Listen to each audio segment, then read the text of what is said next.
Hello and welcome. Welcome to Dragon Memoria. Yay! We're here. We're here. We actually are. I know we're a bit late. Many problems. But we are here, and tonight we play Dungeons and Dragons. That's what Dragon Memoria is. Well, yeah. Said it in the wrong order. Wow, I didn't start the same way as usual. Now I'm completely lost in what I'm supposed to say. Alright, well... Shit, he's off book. Kill him. No! He knows too much. Yeah, no, so today we are going to play a new campaign because everyone got killed. The Dungeon Master made a mistake and someone paid him a visit and now he's dead. They lobotomized him. So I'm gonna do the entire stream like this.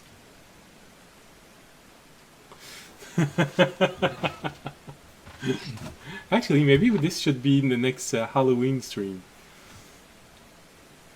We all come in and we stay like this for 4 hours.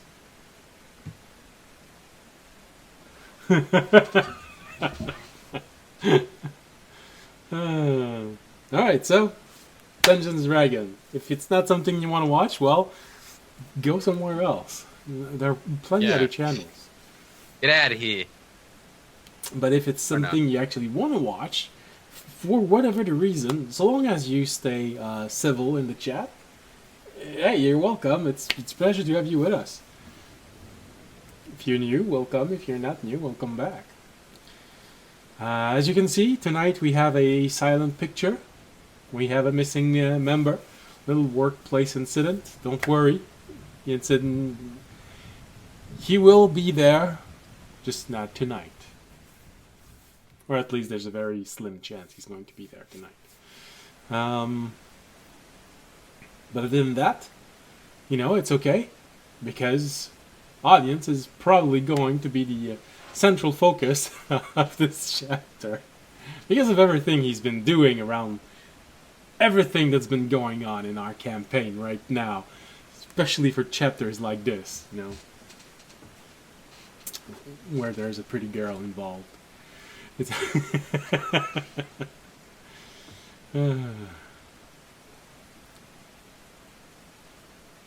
Also for the fact that the two other party members here, one doesn't like the princess and the other can't talk to her.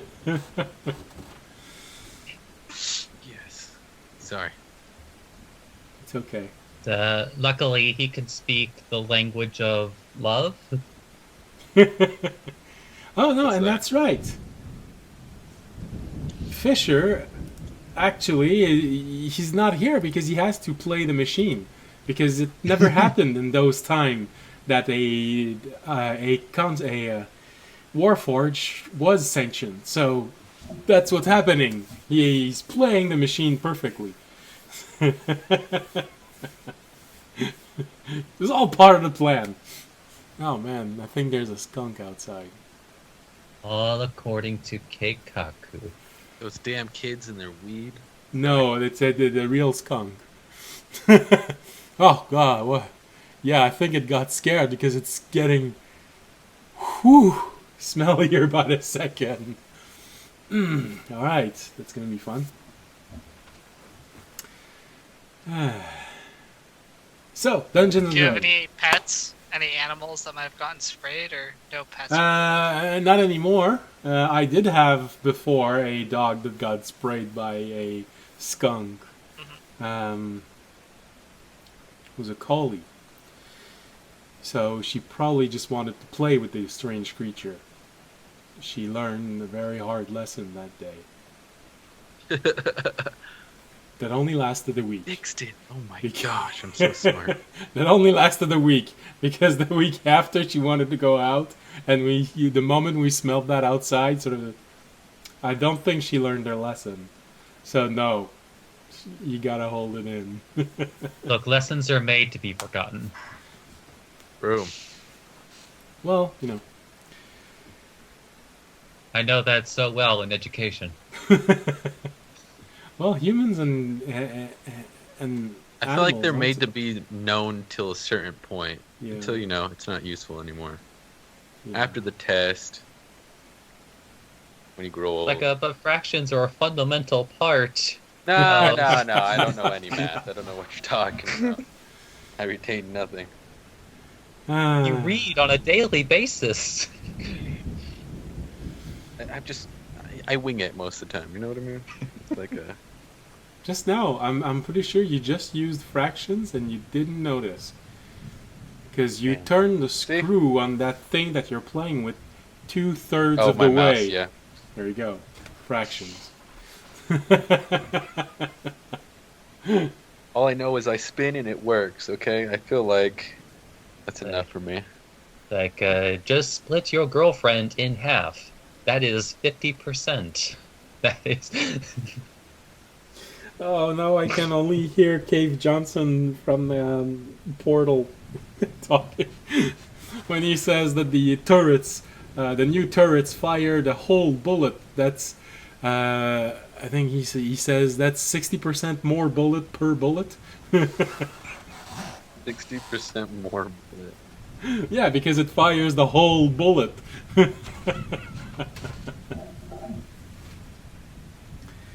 Oh, we've got. I don't know how we call this. I'm not sure. Is it Chinese or Japanese glyph?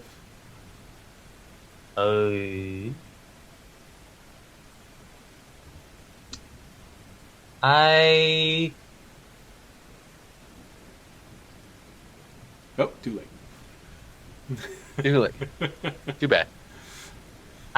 well, no, I can still see it. Okay. Well, the funny part is that depending on the context, even a Japanese script uses Chinese script. Well, yeah, their culture have been at war many times in history, so there's bound to have been a little bit of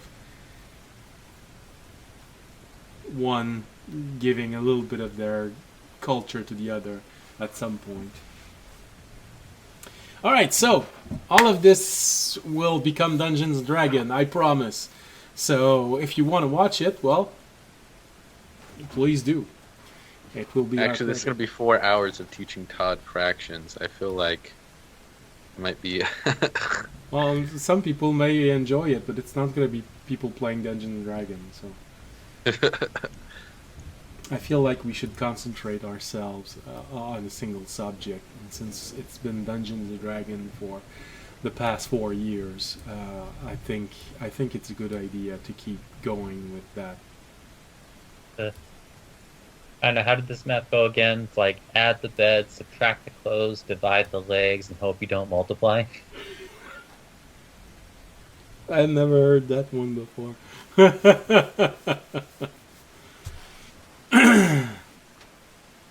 All right. With that interesting formula,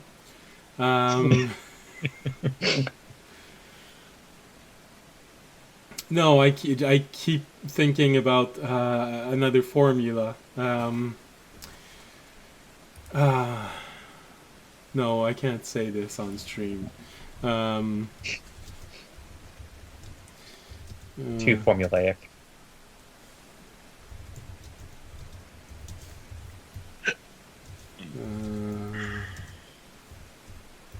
So tell me if I'm wrong, but I think I shouldn't mention this on stream. It's a mathematical proof that exists. Yeah, I mean, some people might like it. Oh, it's actually funny when you look at it. But I'm not sure it would be well received. All right. So, Dungeons & Dragons, if you want to watch, stay. If you don't, well, don't. For publicity's sake, if you like the thunderstorm in the background, ambient mixer. If you like World Map, Wonder Draft, of which we have also a stream making maps on Thursdays. And if you like the battle map, it's Dungeon Alchemist, of which I cannot do anything with because I can't afford paying the royalties or the commercial license. So, yeah.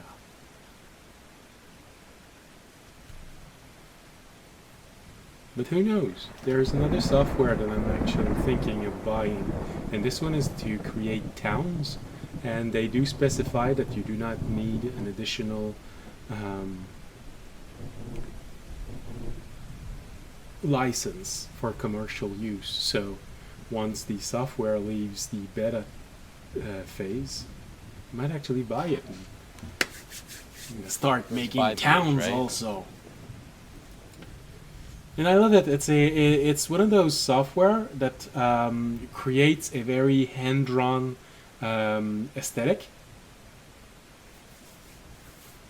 that I actually like pretty much. Very much, I mean. Alright, so with this, I think we've babbled long enough. Let's get started into tonight's episode. So, It was 5 years, right? If I'm correct, 5 years. 4? 4 What? that we came back? No, 5 years from. We're in the I dream thought it was now, 15. right? Was it 15? Oh, yeah, you're 15 years later than the first time you came in. So, last episode, the party pushed on forward, doing their best to survive the initial shock of arriving in the middle of a war zone. Barely managing to make a few steps before aberrant creature noticed them, they fought on to survive this initial encounter. Although some were wounded in the encounter, the fight ended in victory, and they were reunited with some friends from their previous visit. However, not all were thrilled to see them reappear after so many years. Many deaths were blamed on their sudden disappearance, and many more deaths could have been avoided if they had been able to stay. Once again, armed with future knowledge, our party has to navigate the flows of time and try not to die while looking for what they believe is the reason for their time jump. A feather hidden within a dream. And with this, I believe we go back directly to where we were. Which was all of you being taken to a place where you can rest. Now, after the last encounter with the Queen, probably some of you might have thought that finding yourself in the soldier's barrack would have been the normal way of dealing with this. But you're not taken to the soldier's barrack. Someone shows you to a quarters that are a little bit more comfortable. You get the impression that they are usually probably reserved for higher ranking soldiers. Maybe commanders, captains, knights. So not royalty, but at least with some comfort.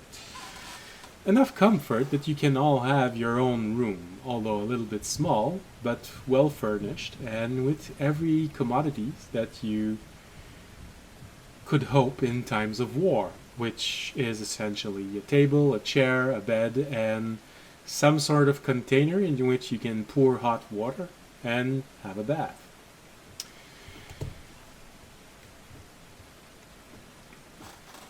Now, if you are going to be able to get hot water, that's a different question altogether. But you have the possibility. So you're being escorted there.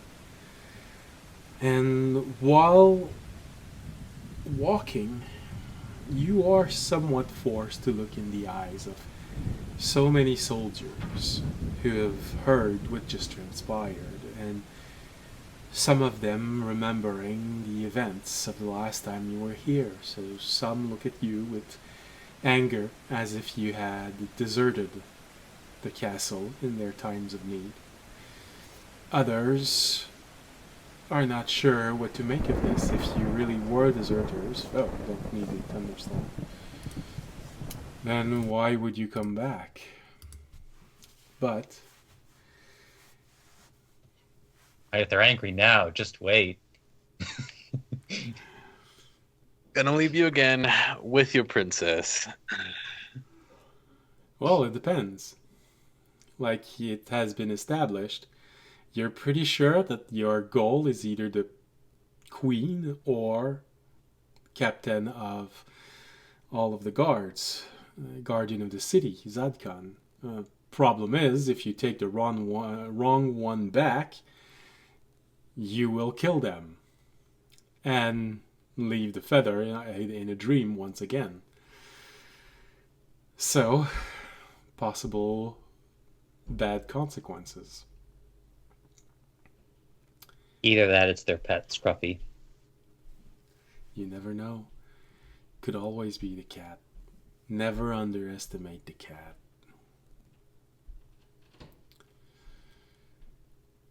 You see Scruffy, it's actually a Bengal tiger.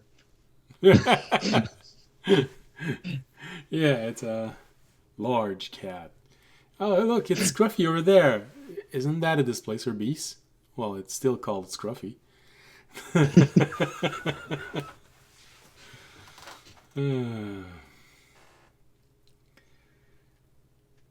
So, after suffering through that gauntlet of people looking at you as if you had deserted them in their hour of need, and some who seems to be keeping an open mind, you're led to your quarters, and there is a common room where you can all be, and surprisingly, not a lot of people stay when you enter.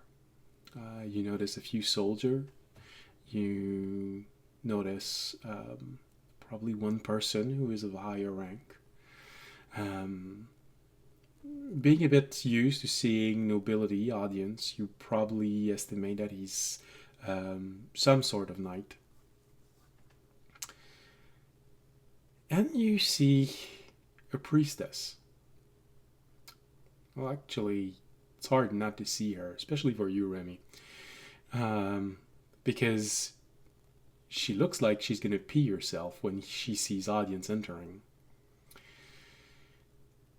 Her eyes just go wide, wide, wide. And it's as if she just saw the Messiah entering the room.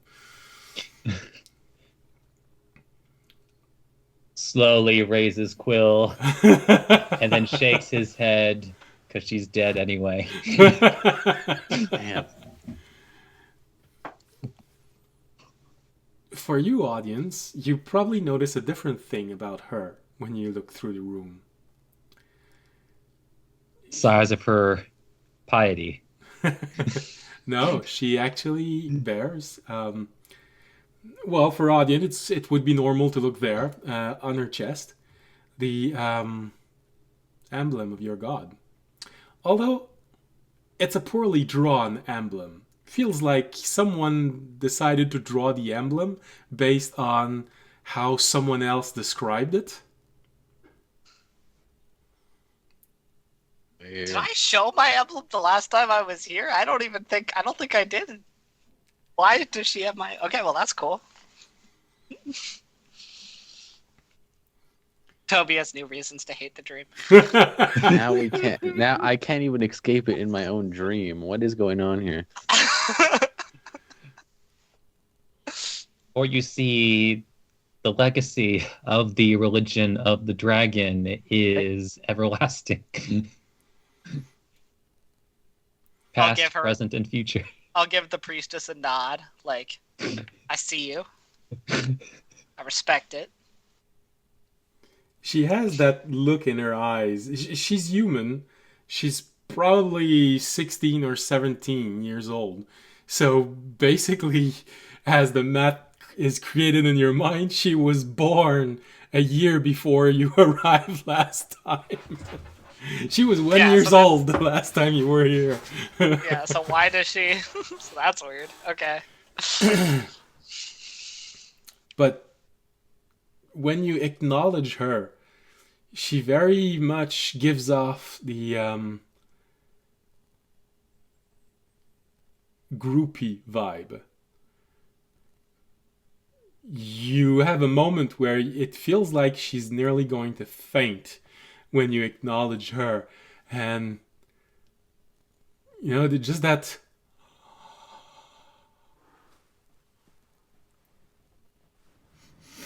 And she looks away, sort of, trying not to show you just how much she's in awe and sort of, oh dear God, it's him. I'm gonna kind of lean down to Remy. I'm gonna be like, Remy, did I do anything with the dragon religion last time I was here? I didn't feel like I did. Do you remember anything? I feel like he could play a couple recordings of him. Just like a cat for the dragon.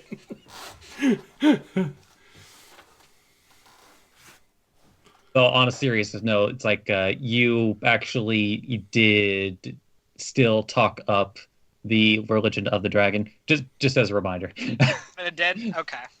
And yeah, just like you. And remember that essentially every time you cast a spell, you sort of name your god in a way, shape, or form. So anyone who saw you fighting would have heard you call out to your god. In fact, it's during the second half of the first dream, really, after you understood more the nature of the dream that we were in, you started seeing what you could do and you in the past to see if it would carry over, including seeing if the religion of the dragon would be boosted by it.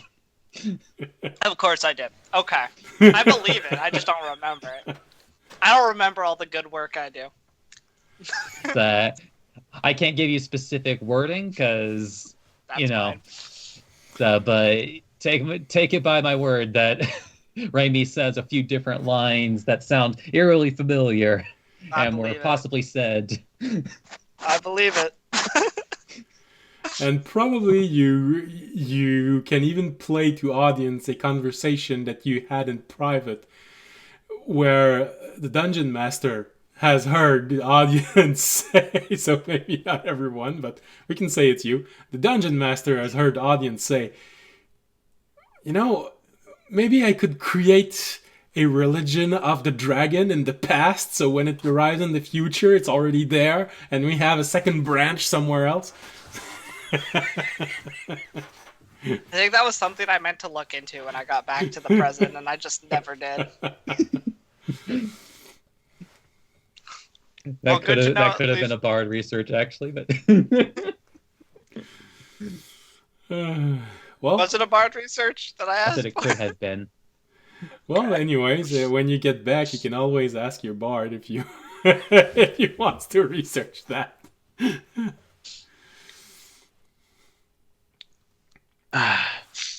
So you really see her just having this brain meltdown the moment she sees you and trying to look away in a way that feels like you can hear her thought saying, don't look at him, don't look at him, don't look at him, don't look at him, don't let him see, don't let him see.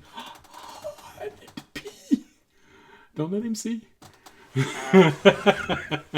Don't let him see the pee. All right.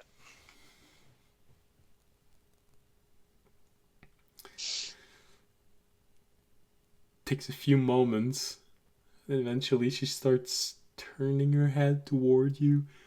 And, 5 minutes too late, sort of have this moment of trying to look cool in front of you, just going. You can hear in her mind saying, yeah, that looks cool. That's good, that's good. You got this, you got this.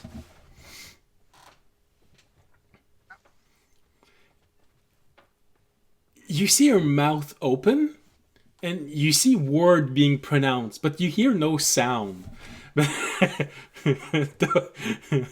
Tobiyashi, having that lingering element of once having been able to lip read people, and Remy probably being very attentive to what this priestess is doing because, she bears the emblem of your religion now, so she's destined to be killed one way or another in a very horrible fashion, so anyway. As all of his It's followers, I mean, whatever. sorry. Never mind. So no sound come out, but you can probably lip read her trying to say for the dragon. There's just no sound that comes out. You just see the word.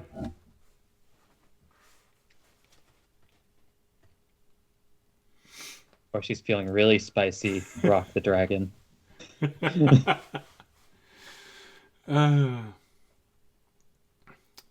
Are you? So how many people are in here exactly? 5 or 6 soldier, probably one person that that audience would identify as a knight, a real knight, meaning a minor noble, and this priestess, who's currently losing her shit trying to look at all of you. Damn.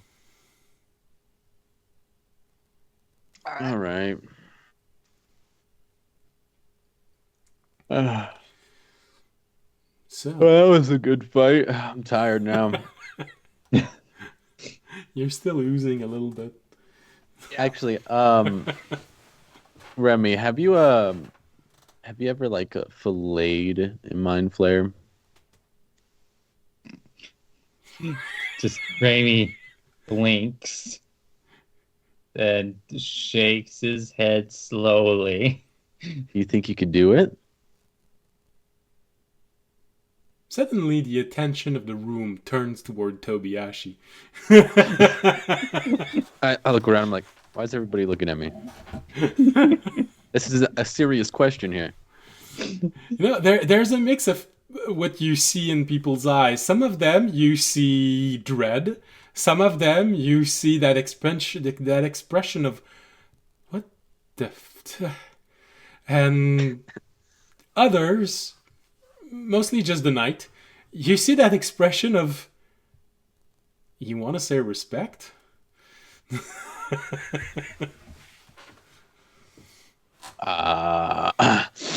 Toby, we may have more important matters to discuss here. But we I have to wouldn't wanna rest, waste- don't we? Yes, but I wouldn't want to necessarily waste these fine gentlemen and ladies' time. Okay. All right, if you say so.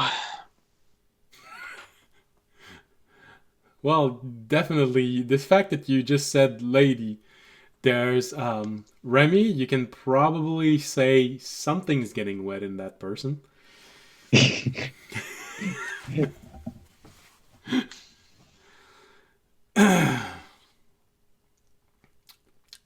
She's a literal lady in waiting.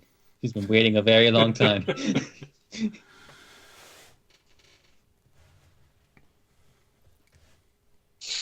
Now, what are you all here to discuss? I'll say, turning to the room. Well, most of the soldiers just look at you for a moment and, well,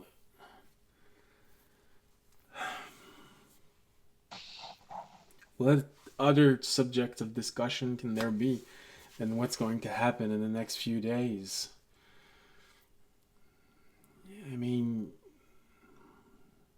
the Queen wanted it to be fair. So nobles wouldn't get chosen above peasant. So she agreed to evacuate as many people as she could, so long as everyone accepted to be submitted to a lottery. So lottery is not finished. What other subject can there be?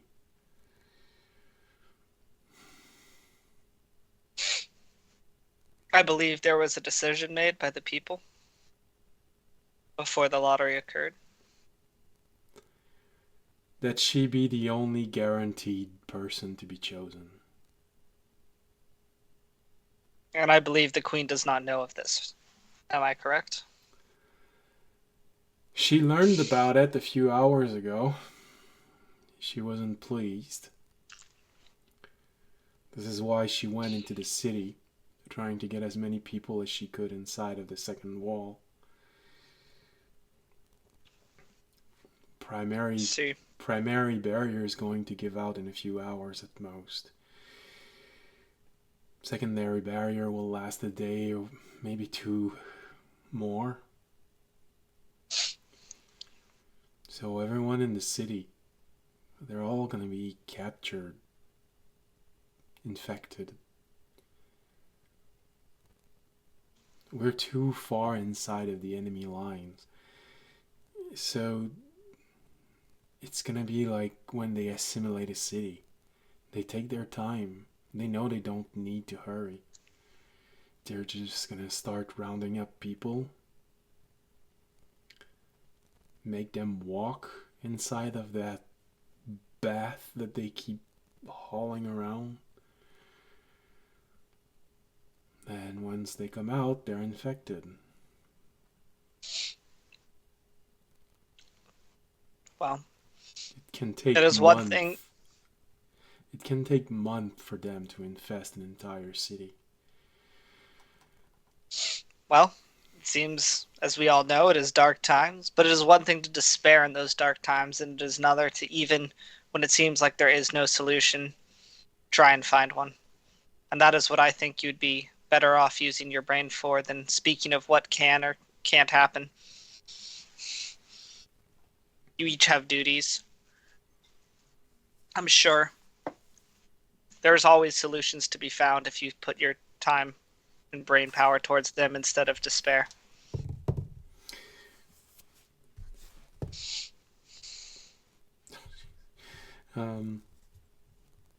Make a little persuasion roll. See how you fared with this speech. 26. Wow. All right. Well, the knight doesn't seem impressed at all. There's sort of a small acknowledgement in the way that he just nods at you, but you get the feeling that he's putting on a show for the others, because him, even more than the others, for some reason, probably know exactly how it's going to be and knows how desperate the situation is. Most of the soldiers were actually swept up by what you said. They look at each other. Maybe, maybe it's not going to be that bad. I mean, we'll get more chances. I mean, some are going to get out first, but everyone else, we can still try and put up resistance. Who knows? Maybe we'll be the first ones to give pause to those creatures. After that short answer, the priestess, who rolled in a way that would essentially say that she had no chance to resist at all to that speech you did with a natural 1, just gets up and just yells at over everyone. Yeah, absolutely. We can do this. The God, his champion, is with us tonight. Now, helping us. Yeah. Then she looks around and notices that no one seems as excited as her, so she's just, yeah. I'll give her a smile to help alleviate some of the embarrassment.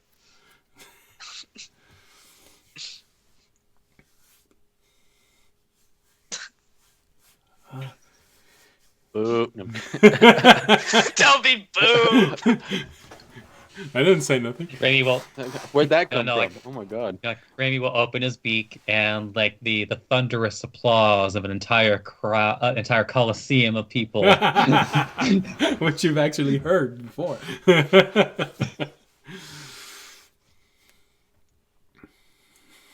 She has this moment. Yeah. The dragon is gonna help us. The dragon is gonna help us. There's one soldier who's, when he hears that, is, oh yeah, it's one dragon's gonna help us, but it's not gonna be his. You see her look at him as if she was about to kill him with a spell. Dragons are dragons.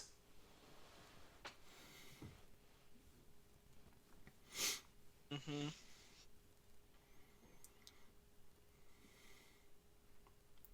I'll turn towards the soldier. I'll be like, "Do you speak of Zadalkin?"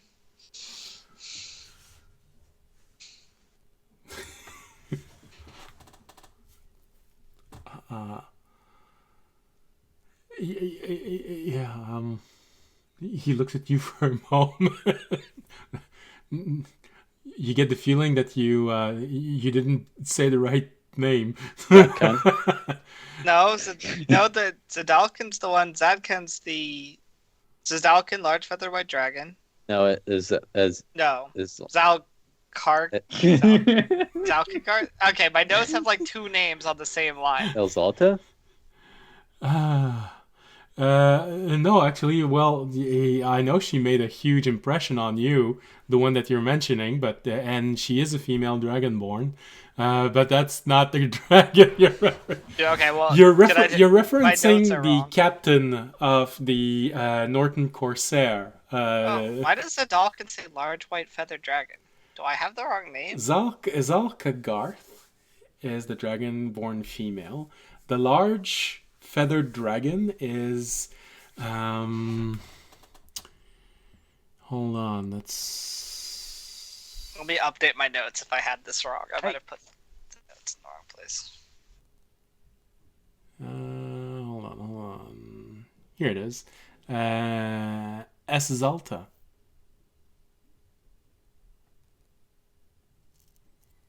The sacred dragon. I just didn't know how to pronounce it. I had the right name. I must have done my notes wrong.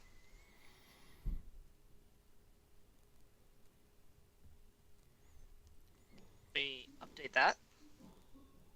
Zodkan is the divine dragonborn. The knight. Yeah, I had Zodkan. I think I must have. I don't know what I did. I just put down my notes wrong. It's fine.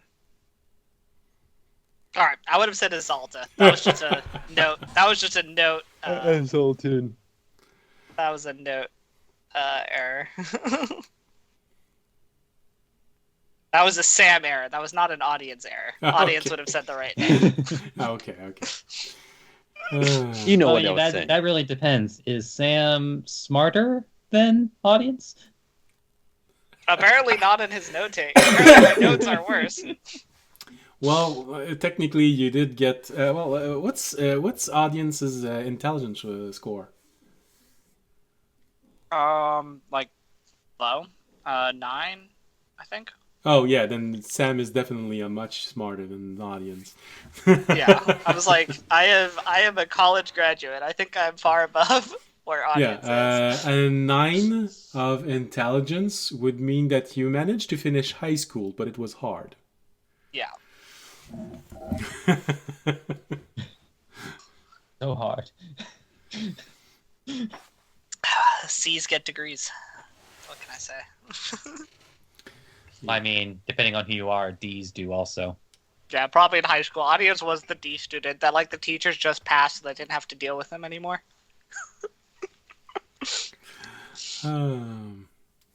I was actually that's the rare triple innuendo, but All right.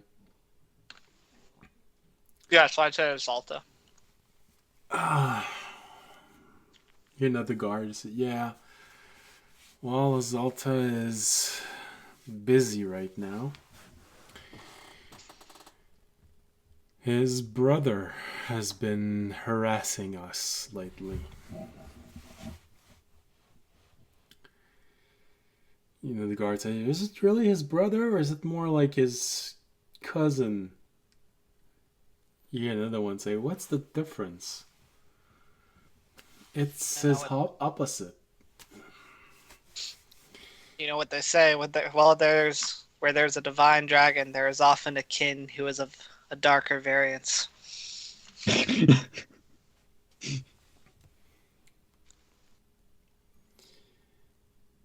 You hear the knight say, "Yeah, but in this case, we're talking about draconic scale of paladins. So imagine a paladin." Are they not the same? What? Well, do they not mean the same thing? He's saying that they're like champions, that they're like of a higher power than. I think. And yes, I just implied indirectly that the dragon you're hunting in the present is the equivalent of a paladin the size of a dragon. Yeah. Who's going to have several thousand years over you. Well, yeah. Do you know his brother's name, by the way? Since I don't think we know that in the present, and that would be helpful to know.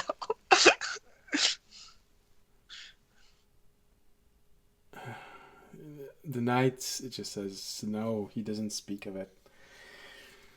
Damn it. He just calls him his brother, but hey, you can try and ask him yourself. I'll ask Zodkan when I see him. Well, I've heard they just came back. A guard says. Okay, good. I heard they just came back in. Maybe you could try and go into the courtyard. They're probably there, tending to Exalta's wound. I heard he had to defend the party leaving the castle. I'll head down there. I will head down there. Because I would actually like to speak to both of them. Alright. So you leave immediately the room? I would start to leave, yes. Okay. The moment you leave the room, there is a brief moment of panic in the priestess's eyes. So at the moment, oh shit, what do I do? Do I follow? Do I stay here? Oh god.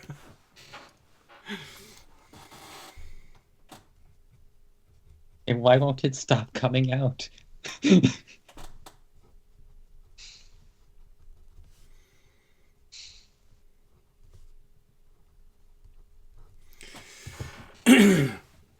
She has a moment of hesitation, and just as you go through the door, Remy, you recognize the hastened pace of a groupie following her favorite guitar player of a band, just following him as he leaves the room.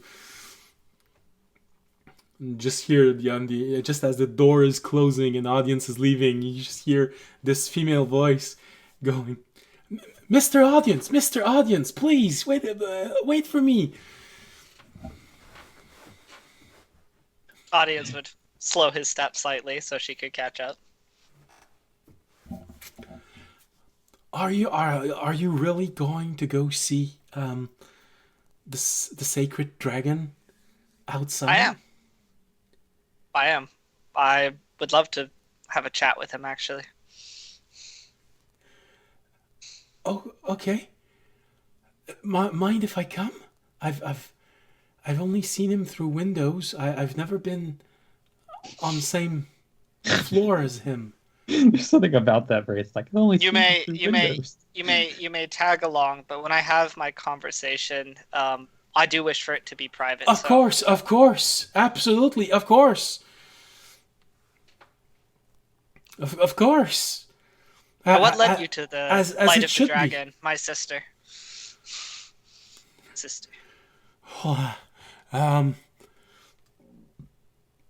Yes. While we go there, might I burden you with a few questions? Sure.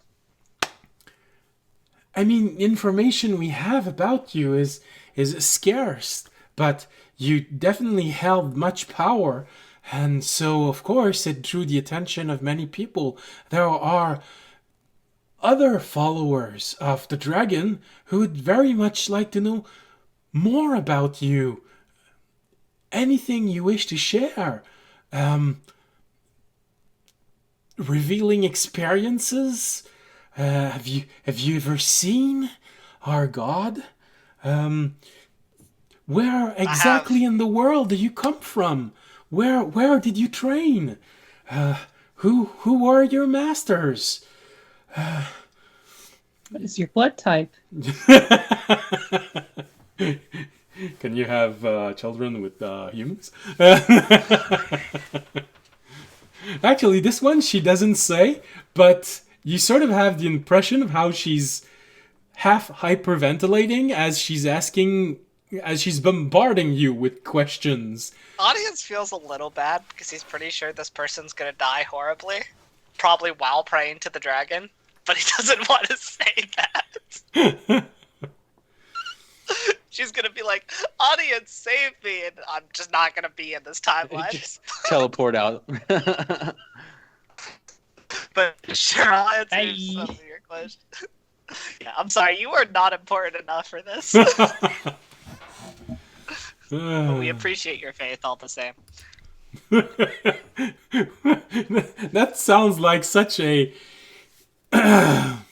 generic answer. We appreciate your faith, my child. We appreciate. Please leave a message I would after answer, the beep. Yeah. While you're dying, make sure to soul bind yourself to the dragon. Maybe he'll, I do got this gem. Maybe you could like soul bind yourself inside of it. Well, audience is thinking about saying this. You sort of realize that if you actually say it, there's a chance she will try to do it. So yeah, I'm like, no, I don't know enough about soul binding. She might not understand jokes. I just wake up the next day. I just hear dead body on the ground. I'm just like, I don't know if it worked. There's gonna be some awkward questions that are gonna be asked. For starters, why do you have a dead teenage girl in your bedroom? Yeah, not a great look.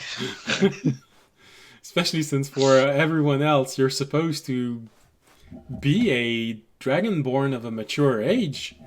You're supposed to be in your 30s, which is middle age for dragonborn. Yeah. Which I'm not.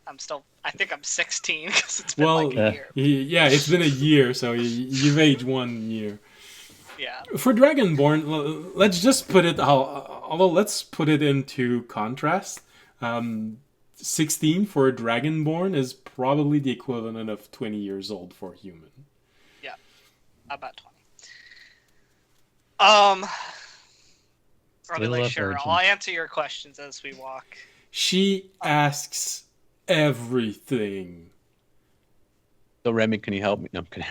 You get the impression she would even be interested in knowing what you ate when you got up this morning.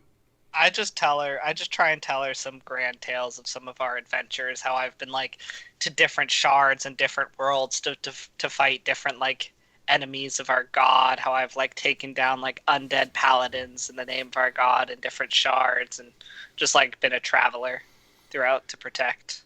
And what about more personal question when she asked where you were raised, who taught you how to fight, how to use spells, and who were your trainers? And I will say I've met my god, and he was my first trainer, and then I'll say I have just met You're back. Yeah, basically just and throughout I've just met many different masters who've taught me different ways of the blade and but not actually drop any names. Okay. Keep it kind of vague on that one, but I'll say yes, I met my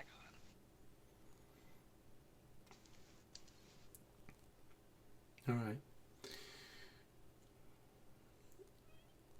She doesn't insist too much on things that you seem to avoid, specific about your family and where you're from and things like this. But you get the impression that she's a bit frustrated because she wants to know everything. Probably to the point that if you say, "bear my children," she'll say yes. Yeah, I don't. But I No, do I give her. know. I do give her vague. I do give her vague information. As well, not vague. I mean, some stuff I give pretty pointed information, but it's just like Okay. I don't give her the exact town names or things like that. Okay, saying something like, you grew up near the capital city of the Dragonborn, but you don't tell her exactly which town or Yeah. something like this. Yeah.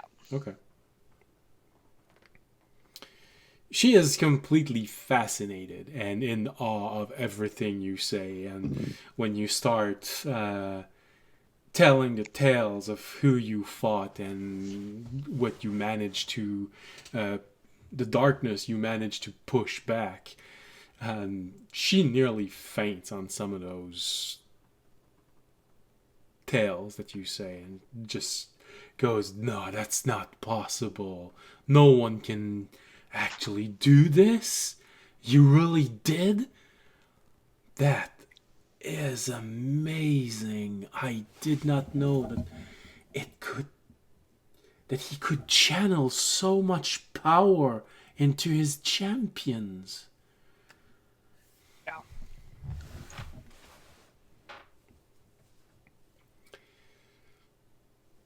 Meanwhile, we're gonna go back to Tobiashi and Remy. We're left in the room with this person following audience and actually running, trying to not make it look like she's running to audience. So, taxes, am I right? I feel like they're a little bit too high in Otano. No, I'm kidding. They'll look at you. Oh, no, where's that? Oh, shit. Nothing. The Mistle Island anyways. chain was founded by humans 400 years ago. It's still another 1,100 years before any humans get there. So I'd put some stock in. No, I'm kidding. I think audience already sent someone for this information, but we do need to figure out how to stop any far sight that the enemies would have, and trying to figure out what it was. Cages of dogs, right? Was that correct? Or dog type things? They're versions of like things that can track. I don't know if any of these people here could help us, but I would ask them if they know anything about it. Well, probably the knight is the one that answers as well.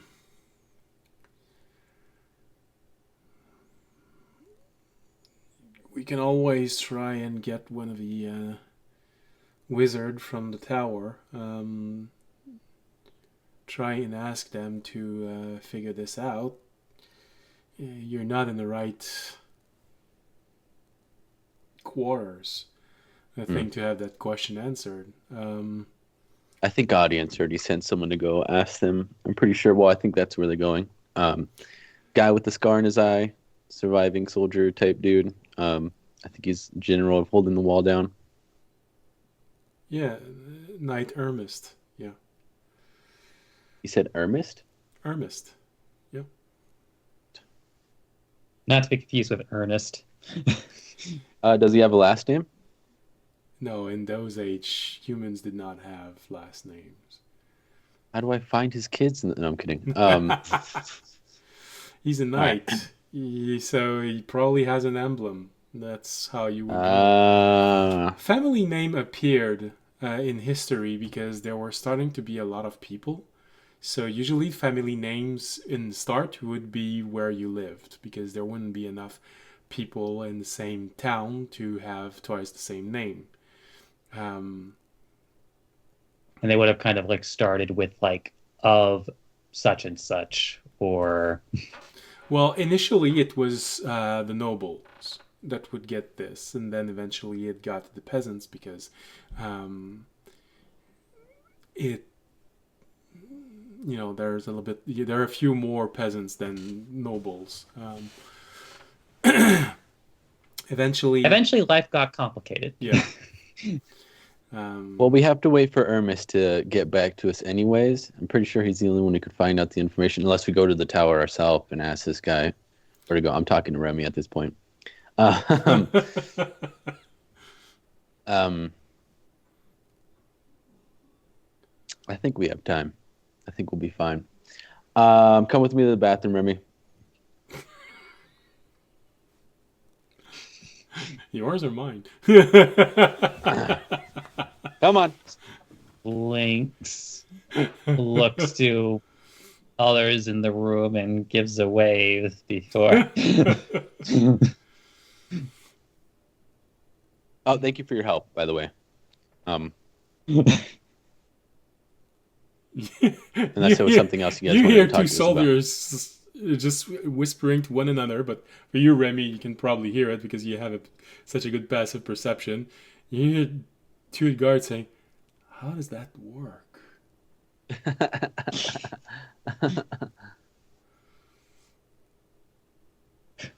We're glad you asked.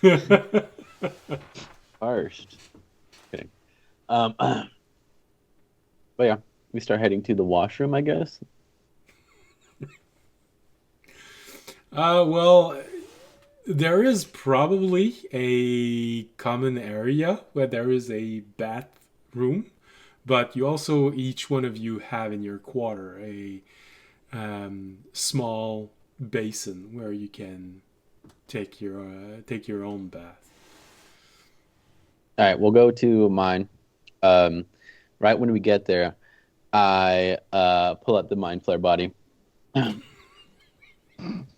All right, Remy. So teach me. I'm gonna watch you step by step, but I would like to know. Could you harvest this for me? Can you show me how to fillet? It should be like a squid, right? Or octopus, squid. Do mind flares have beaks?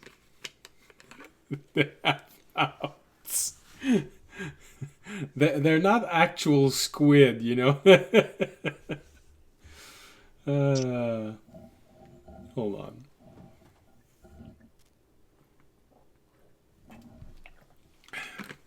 Start by just drinking a little bit of water.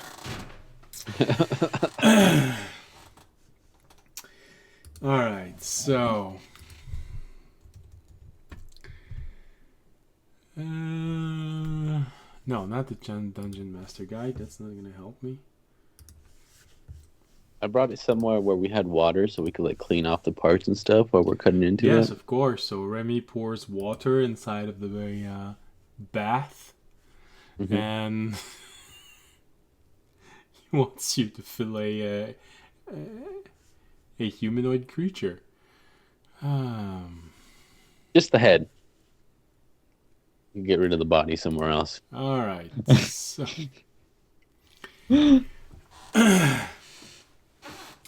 so Remy, you probably have a moment where you look at this body, you look at you look at him. Not sure it's gonna fillet the same way as a squid would. If it does, it's extra weird.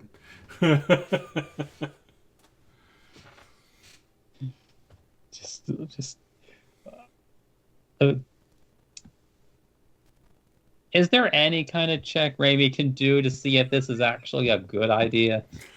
Do you mean if there's a check that you have to think that it's a good or not a good idea? Because I think Remy, I think your passive insight is high enough to know that this is probably gonna bite you in the ass somewhere at some point.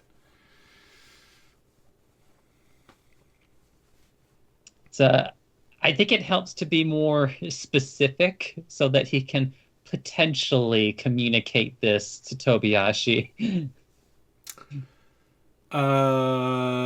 Yeah, sure. You know, you remember in your poaching days, this village that you got there at one point, and there were a community of humanoids, and you weren't sure why it was so hated, but you quickly understood why when you got in there and you saw that they were skinning people alive. You sort of understood why everyone wanted to kill everything in that village.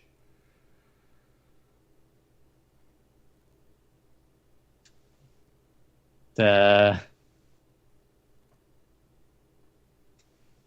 so, would this be something that he saw personally, or something that he just really only heard about?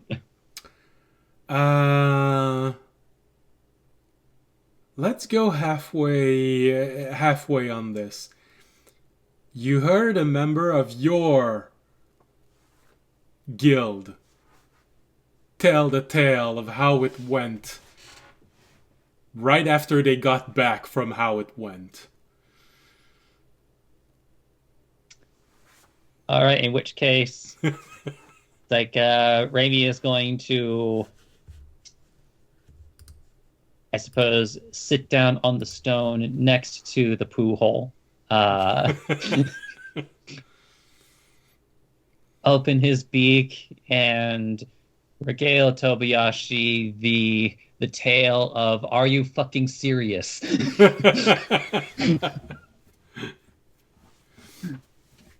You hear the voice of a guy saying, "It's the first time I threw up when I entered a village." So are you saying humanoids are off the table for you, Remy? Is that the moral dilemma that's happening here? The Raimi putting aside the other things in the back of his mind, just nods. Damn it. Well, how do we get rid of the body then? Okay. Well, look for non-humanoid. That's really hard to find non-humanoid monsters, you know. Um,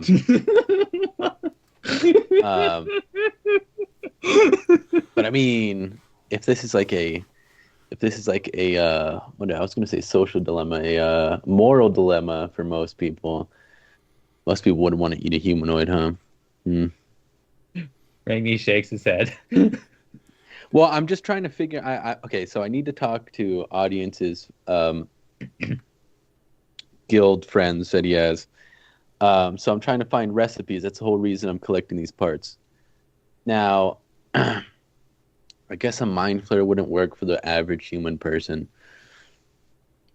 So now, Remy, you sort of hearing Tobayashi going down the path of.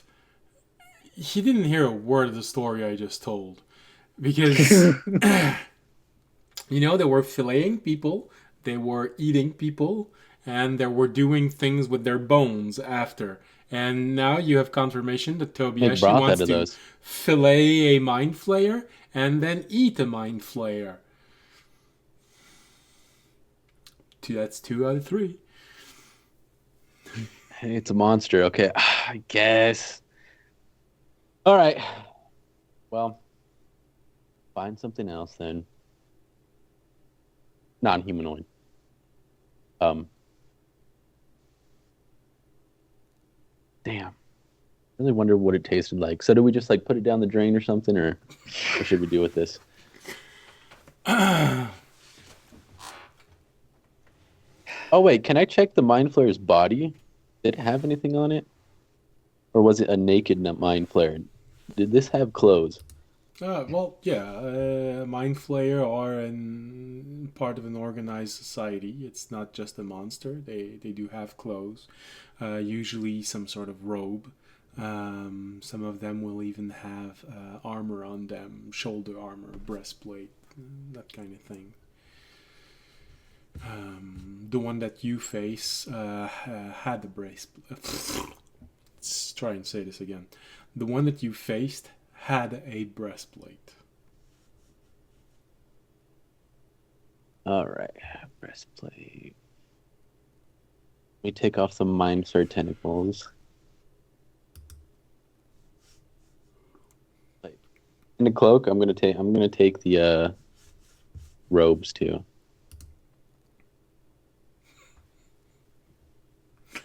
Okay. You know what we should do while we're here? Because did we sell them for a ridiculous amount last time? We should get more of those old coins.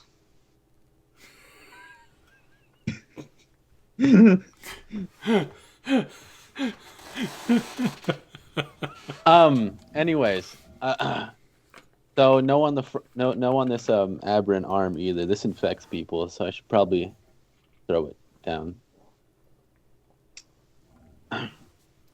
It's still just hanging over my shoulder. Raimi is going to put the no, I would.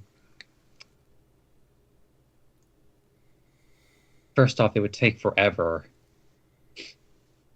Second, it would call people's attention. What, to getting rid of it?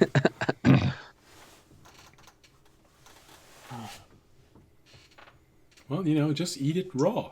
Take a knife and slice it off into little bit pieces and just eat it raw. You don't know if you're gonna get sick, Tobiyashi. Well, I know I probably won't.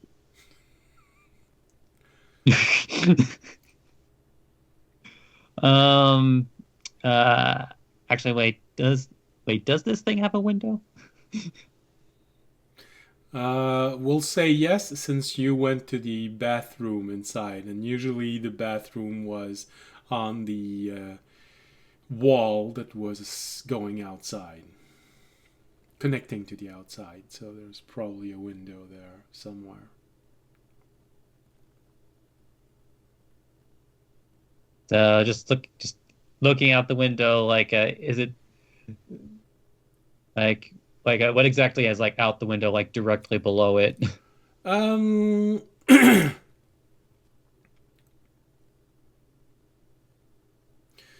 Directly below it, Don't hit the child. as little as possible, because it's the window next to the bathroom. People don't want to receive shit when they walk there.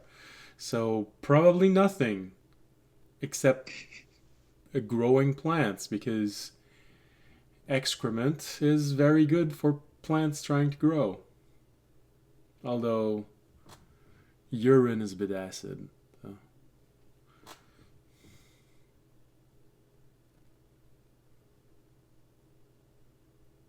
And how far away is this window from like the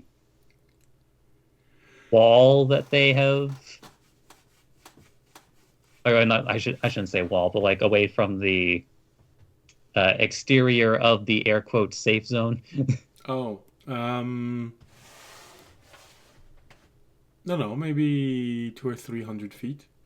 You can see the wall, but it's a fair distance.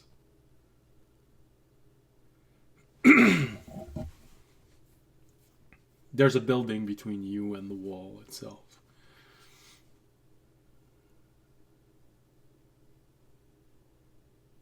I just eat it.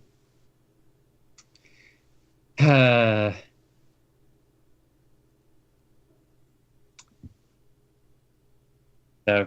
Raimi is going to gesture at the body bag. Mm-hmm. Gesture Well, at the body. Okay, I'll put it back in there.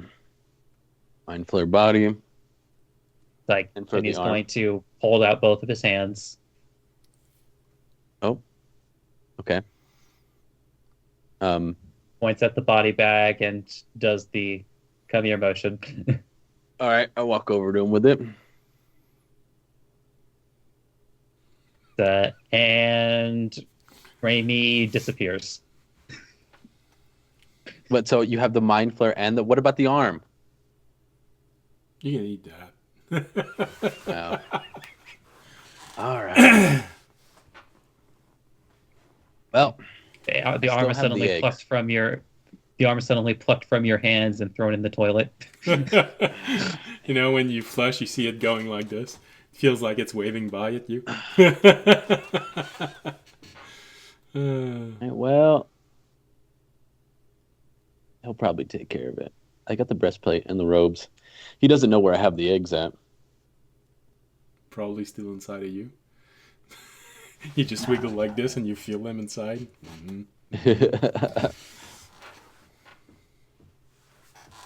Your body is slowly digesting them, so you're okay. Yeah, you're fine. That's how Amoeba works. Well, might as well take a bath and get some rest. Alright. Audience, you keep on walking toward Zadkan and... Well, you're not sure who it is, but you see someone next to him. And then suddenly you just see a poof appear all over your head and just disappear again. That's Remy going to the wall.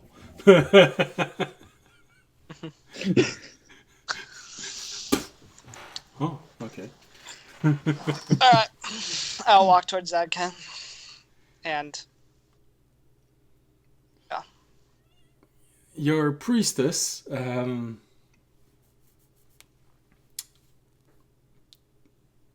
stop walking when you get within 600 feet of Zadkan and the person next to him. She just stops walking and looks down. Before, actually, you know what? I'm gonna turn to her. I'll be like, before I go, can you do me a favor? Of course. Excellent.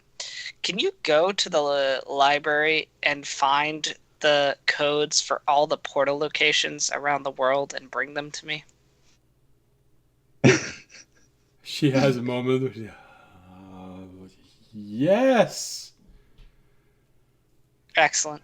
The dragon appreciates your service. I will find them even if it costs me my life. Does audience need a reminder? What? The Oh, location of that information is kind of occupied. oh, I know. I'm going out on... Listen, I'm testing her use.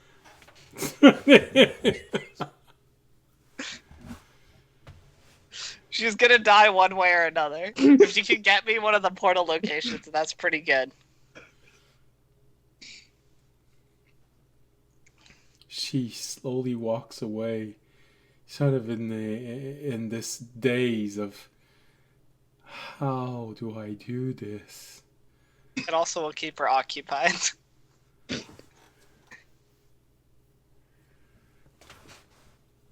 Who knows? People are resourceful. Maybe she'll figure out a way to get it. Or If we had to approximate her level, or like give or assign a number of her skill between 1 and 20. solid 5.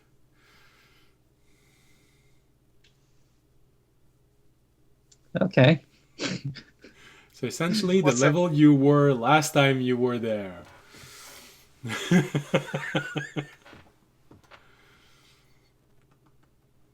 been a while, huh? Last time you nearly got killed by fighting 2 Slod. No, I think it was like level 7, because by that point, but I think by that point I had like my second lantern power. Oh yes. You know what? Audience would add, because he doesn't want her to... he'd add, if it seems beyond your abilities, don't push yourself. But if you could figure out a way to get them, that would be appreciated. I will do anything for the dragons. Yeah, maybe do reconnaissance. Maybe don't. Yeah. Okay. See if there any information you can bring back to me. Okay. What's there? What's hanging out there? Yeah. Okay. If you have any sneaky followers of the dragon, maybe bring them along as well, so you can gather information. Yes, I think I can find someone. We have some sneaky rogues. You'd like them. She's very good with her hands. Can't tell if that was an innuendo or not, but we'll move on with it.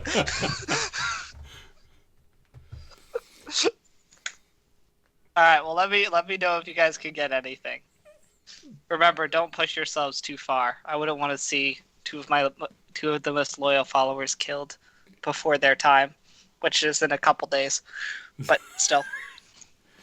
As she's moving off, she sort of lists a few other people that she thinks she could probably ask for help. I'm going to ask you to do a little passive perception. Not passive perception, active perception. Active perception. Roll perception, sorry. Okay. That's my classic roll. It's the 10 on perception. I always get 10 on perception. Alright, well, she lists a few names and, it's alright, she knows a few people. Interesting. Apparently, she's not the only priestess. They've got a small community of people. I'm putting together the next adventuring party here. Yeah. Giving them their first quest. Yeah. And it feels like a party that you would probably like, because you're hearing those names and they all sound like female names. Okay. Well, again, hopefully they just do reconnaissance. I don't want them to actually go and die. Because then I'd feel bad. All right. Even though, again, they're going to die in a couple days anyway, but still. Infested by creatures that just want to devour them from the inside, or even worse, getting a parasite from Mind Flayer being implanted in their head and slowly turning into a creature. So yeah, a lot of pleasant thoughts. Yeah, but their deaths wouldn't be then directly tied to me, so I wouldn't feel bad. Yes, because who knows? Maybe they'll make it out. They have like a 0.0001% chance. Yeah, you did manage to change a little bit of history with Hermist. He was supposed to die, and you sacrifice every single guard that the princess had at that moment to save him. But hey, you did change something. Yeah. You exchanged 4 elite guard for a level 1. Well, I'm like, maybe in my head, maybe if they can get even one code and can't bring it to me, maybe they'll use the code and get out. But only the followers of the dragons will get out. So I'm getting that you're starting to favor the using the portal inside of the castle?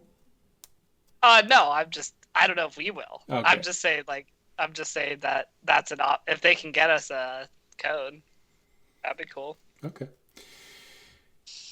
So, you let her walk away. Mm-hmm. And then I'll go up to Zadkan.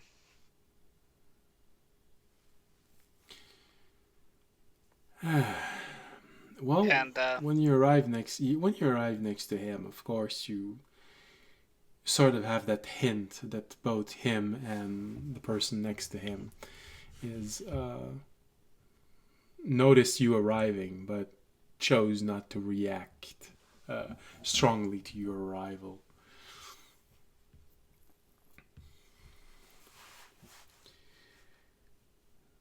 They just briefly look at you and they keep talking between one another. Alright. I'll arrive. Kind of give Zadkan a nod. Is the other one Isalta, or is it a different person? Well, you've never seen Isalta in human form. That is true. That is, if he has the ability of silver dragons to change his shape. Silver and gold dragons. You're not sure he has.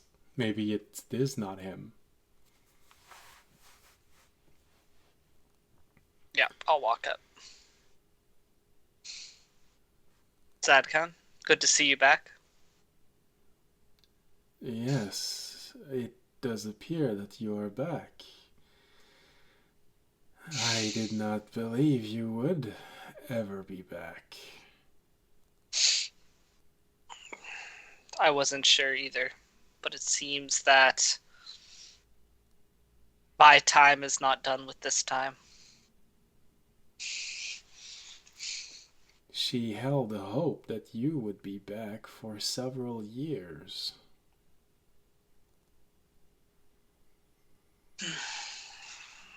I've heard. It sounds like it's been, unsurprisingly, a hard 15 years. Well, when they finished their aggressive expansion, we were behind the enemy lines. We tried and get some help, but the years went by and no help came. Until they started expanding again, which is when we realized no one would ever come. And all of our attempt, all of our effort to keep the city alive revealed themselves to be for naught. It was a hard blow for her. I'm sure. Someone who cares so much for her people. She does. And the city. She grew up quite a lot in the last decade.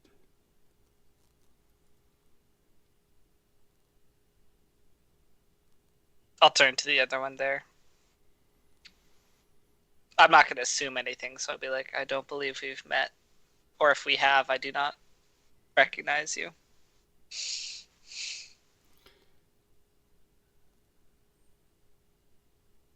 You hear in his voice a little bit of troubled breathing, betraying that he was recently injured, but you don't see anything that betrays what kind of injury in his image. It's sort of weird trying to figure out what he is. Generally looks like a human, but very tall for a human. You rarely see humans as tall as him. And he looks very fit, but has no visible weapon on himself. Oh, well, I would imagine, if I understand the situation correctly, that it is simply a question of you having a limited ability to perceive things. Of course we did meet. Briefly. I saw you before I took off 15 years ago. Ah, yes. You must be Azalta then. I guessed as much, but I did not want to assume. I am.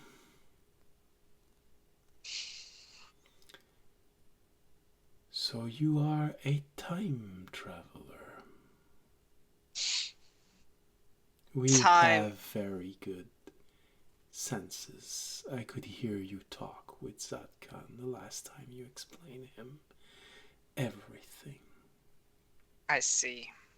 Yes, and You got to correct him. Hello, time knight, not time traveler. God.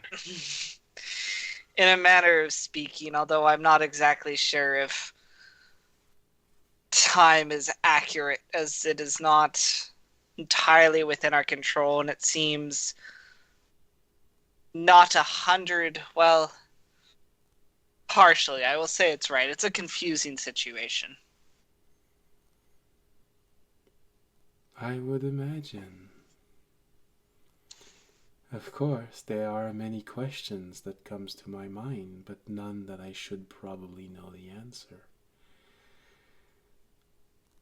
Other than, how long do you think you will be here this time? Only a few days, I believe. She will be sad when she learns this. She should not learn this. I feel as though, again, we must keep things beyond her knowledge, for I do not want to change what could have been or might happen.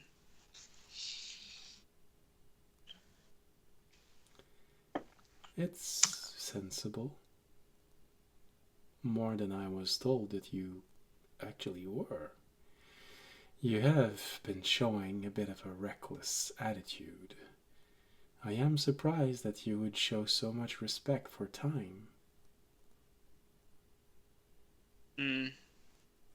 Flashback. Time traveling selfie in painting form. The recklessness I have shown has been to try and get hints of what might have occurred in my time, but I've never tried to do anything that would directly change or alter the time that we've been given. That, I think, can come with far more risks than I'm willing to take.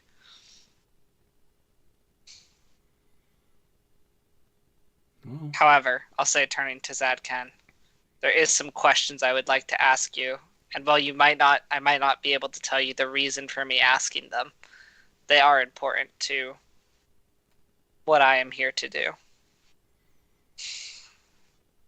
well, you can ask me any question you want. My brother has...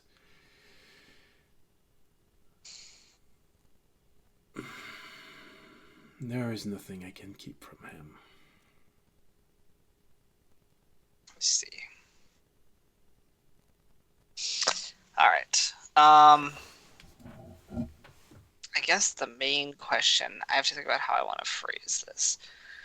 So, to go back off the notes I have on this, just to clarify before I ask the question, we know that either Zadkon or the princess are the feather. However, and what we learned about the feather is that it has to come from some source, correct? So, the feather itself, the only instance that you know of where it worked, it came from a dragon, a sacred dragon, who gave a feather as a reward to someone. And it is... Yeah. It usually comes in the form of a person granting, one could say, some sort of wish or need. I see. So then I guess I would just ask, because that's the only relevance I can get off this. I'll be like, Zadkan, this might be very private information. Perhaps you don't even know, but I need to know. Does the princess have any connection to... also, if you know anything, I'll say turning to... oh my god. I can't know. Asalta. Asalta. Does the princess have any connection at all to the ancestry of that of Divine Dragon?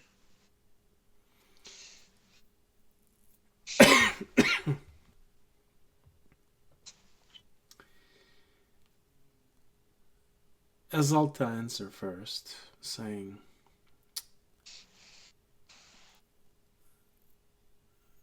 I do not think that she has any draconic blood.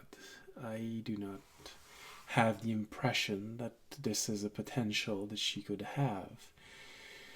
This sorcery potential coming from outside blood. Now, if I understand your meaning correctly behind this, I am too young to give a feather to anyone, but my father might have. Unfortunately, I cannot leave this place without my mirror self starting to hunt me. Mm-hmm. I have no way of leaving the city and come back within the time frame you have expressed and give you that answer.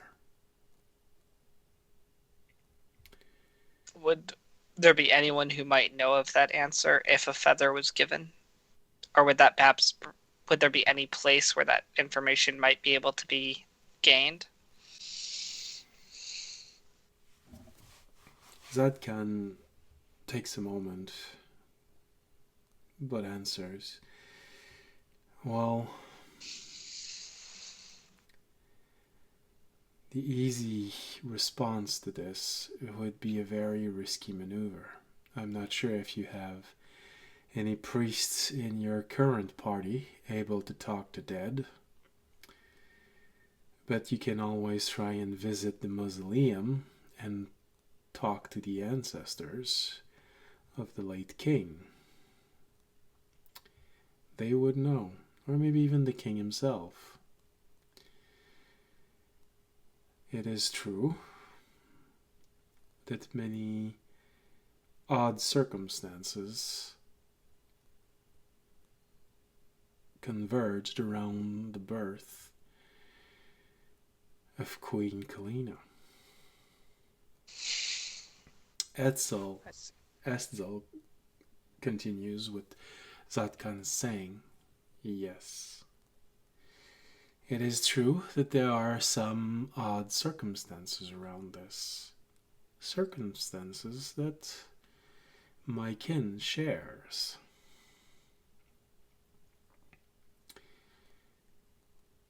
It was not a known element of the late queen,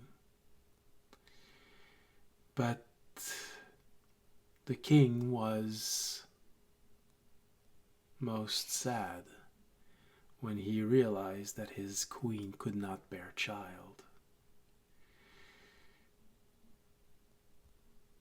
But a few years after this sad news, the queen fell pregnant.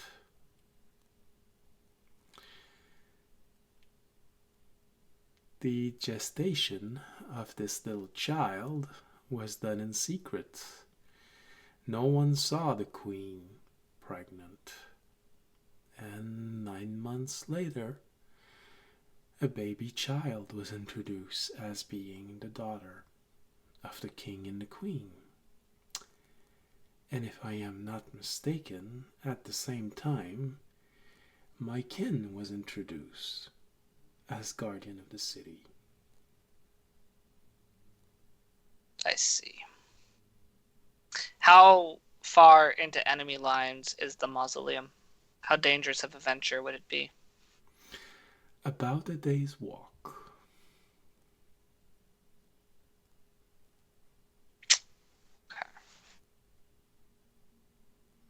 Are there any priests you know of within the city that would be able to speak to the dead on our behalf? Many, but few would dare to leave the city at this time. The enemy line surrounds the castle in every direction. This is why everything feels so desperate. I see. This might be too risky a venture then. But not if we had to leave the city itself.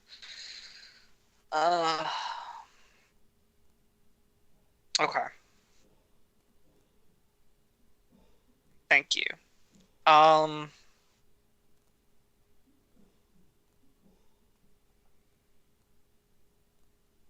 guess one last, I turn to Azalta. What is...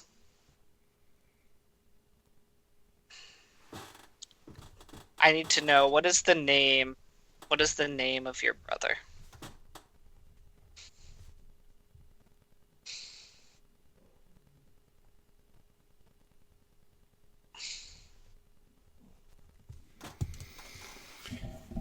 Let's see if I'll answer. Takes a moment. And why exactly do you want to know this information? As I understand, you have a rather peculiar view of dragons.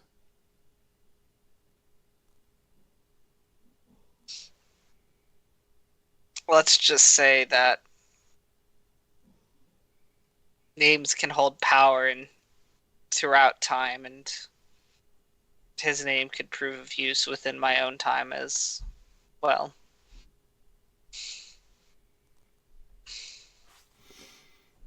Hmm. I guess indirectly it was inevitable that I would have this answer. So he is still alive in your time, you believe? I cannot say that, but I can say that his influence may remain.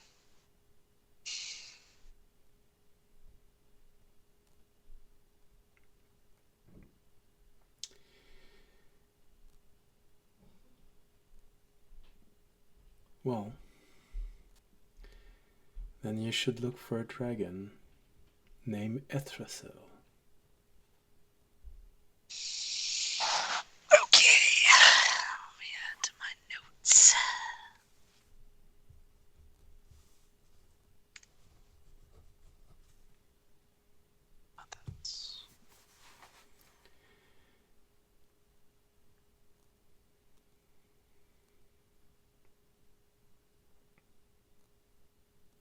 As a boy, he was known as Thomas Marvolo Riddle. Is it Marvolo? Yes, that was the middle name. Yeah. Okay. Brother dragon. Got it. Okay. But if he is still alive in your time, then he has become very powerful and very dangerous. He looks at you with piercing eyes when he says the next phrase. If you truly wish to attack him, you will need help. Maybe you should seek me out.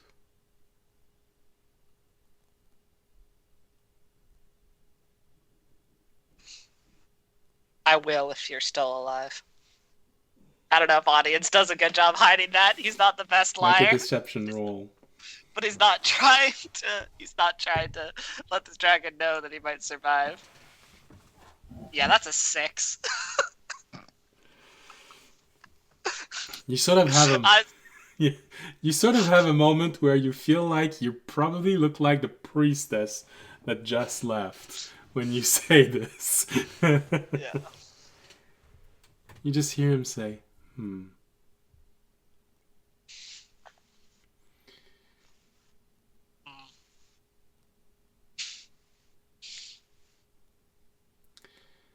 Well then, I believe you might have a few pressing matters to discuss between you and Zankan and possibly Kalina. I believe, he closes his eyes when he says this, I believe she's having a very heated discussion with some of the knights. Yes, I do believe I need to go speak to her.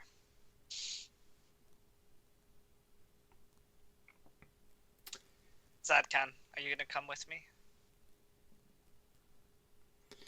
He looks at you for a moment, and you sort of have that moment. When you look in his eyes, you sort of have that slap in your face that, just psychically speaking, of why are you even asking? I don't know. You might have other important duties. Of course I will come. Okay. As I walk with him, as we start heading back towards where Clint is, I'll be like, it is imperative, Zadkan, by the way, that we convince the princess that she has to agree to leave the city, like the people decided. I see. I do not think it'll be easy knowing her, but it is imperative that it happens. Do I have your support in that? Of course.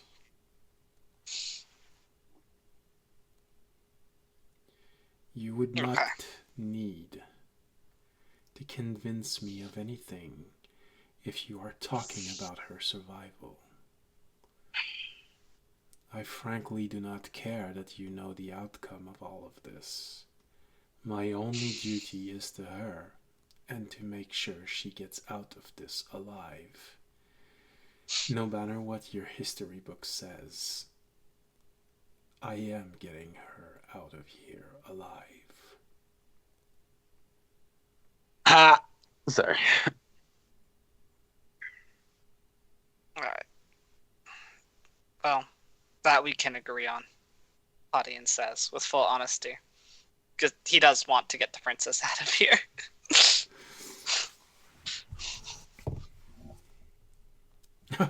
With a roll like this, he recognizes your honesty. You don't need to roll. I don't think you... I sense the conviction in your words. It's frustrating. I don't think we're going to be able to get for sure the answer then which one's the feather, but...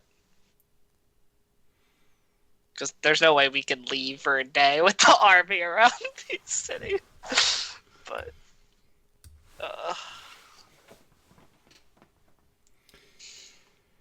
I mean, the guy said we had 2 days till the second one goes down. And the story but says that everything happens in 3 days. Yeah. But didn't you say that we couldn't leave the city? Like, they're all around the city? Well, that's the thing. There are ways to get out, and this is why the bard mentioned those 3 options. If you wait until the last moment, the 3rd day, when the barrier falls, there will be an opening where you can take the main gate out.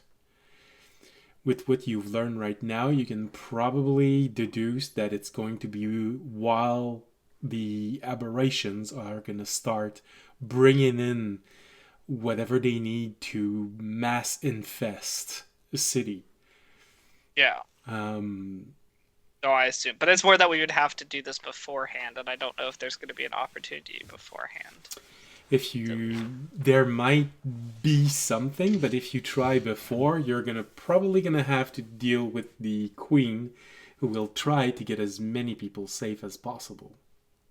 Yeah. Technically, the 2 other options are possible before the last barrier falls. The thing will be to convince the queen to do this before it falls. Yeah. Which probably audience has a moment where you remember every time you told her to stay behind and she never did, even though she was putting herself in danger. So it's gonna be like convincing a wall to stop blocking the wind.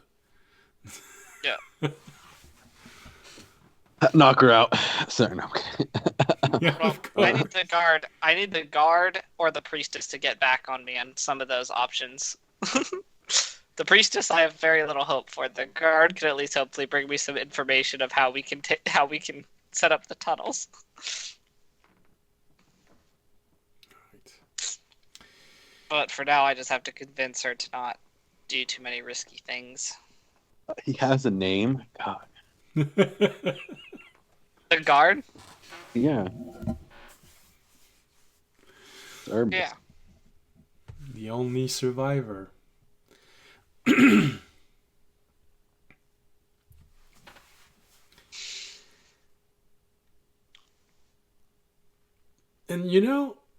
okay. Remy, can you do an investigation? What is your passive investigation, Remy? Wow. Oh, your camera was frozen. Okay. I think my internet blipped, but sorry, continue. What did you say? I caught 0% of it. Passive investigation. Oh, what is my passive investigation? Yes. 22. 22. There are probably a few pieces of puzzle that you might be able to put together. with what the bard said, actually, and the elements that you have right now. So, the bard mentioned how strange the story was. That it feels like the first two stories were written by a single person, but the third story felt like just things being put together. However,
now, there's a lot of if and maybe in this, but it is reasonable with someone with your high passive investigation that these elements would stick out from the story and things you've learned so far.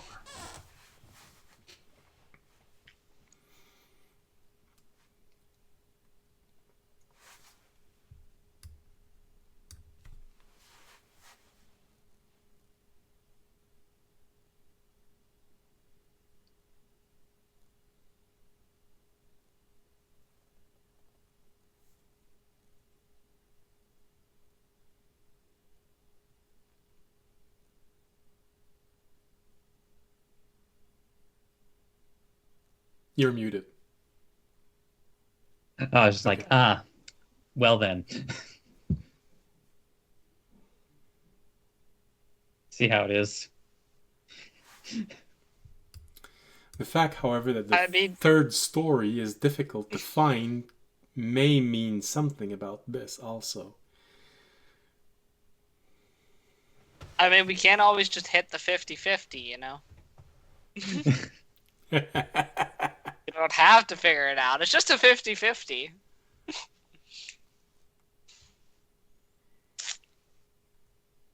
Now you know which 50-50 audience will choose. But whether that's the right one is... Yeah, because if he makes a mistake, he essentially killed the queen.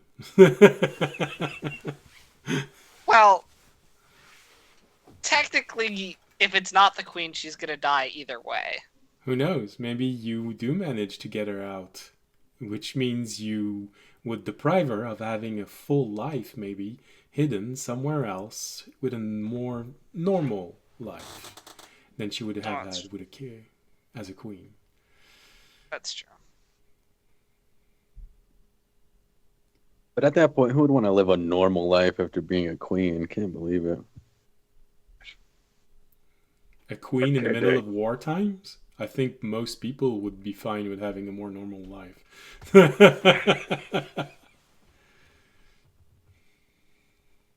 Very.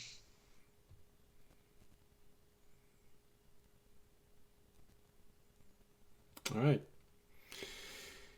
So with this, I think we're going to go on a break. Let everyone ponder about what they're doing, and do they want to give the Dungeon Master a good reason for everyone to find themselves before going to see the Queen, so everyone can be in the same room when this happens. So I already sent that to Discord when I left earlier. Toby did say he was going to come look for us. Okay. I didn't have time to because I had to go take care of something, Yeah. so I didn't And know I how long assume it was going to Rebby take. would probably go All with right, Toby all instead of right. doing So something I have an else. excuse for everyone being in the same place when this finishes. Yes. And don't worry, guys. Even if all else fails, and we fail this dream, I at least got the Dark Dragon's name. So we have something. What was the Dark Dragon's name? Oh, it was Ethrasil. Yeah, Ethrasil. So that's something we could look for when we get back to our time. And also, I got told to go find the dragon that Remy, that was from the past, and Remy ran into before going after him. All right. All right. Break. It always feels slightly weird putting the break sound with the march because this is the chapter in which the march ambiance appeared. Alright. See you back in 15 minutes. Bye.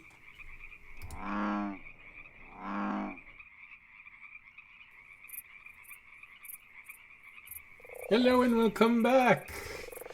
Yes, I know we took a little bit more time than usual, and I don't know, maybe my channel is getting a little bit more popular. We've been getting a whole lot of people recently who wants to sell viewers. I mean, ever since we went above 125 followers, I've been getting so many of those. Oh, yeah, cheap viewers, best viewers, and so on and so on and so on. Yeah, you know, maybe I am getting more popular. Or they finished everyone in the top tiers, so now they're going with the lower tiers. You know.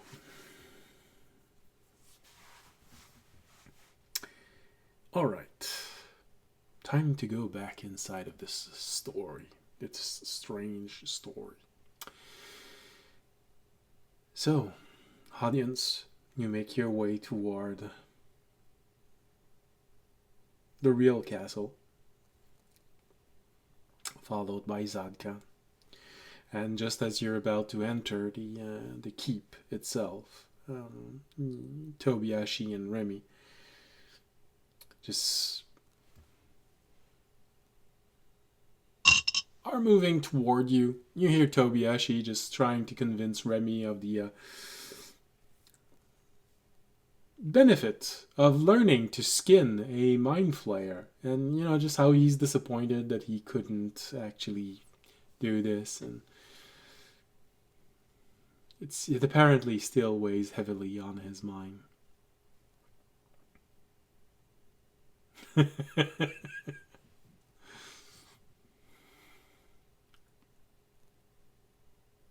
And meanwhile, approximately like somewhere between 200 and 300 feet away is a mind flayer corpse hidden somewhere. All right, so you are reunited.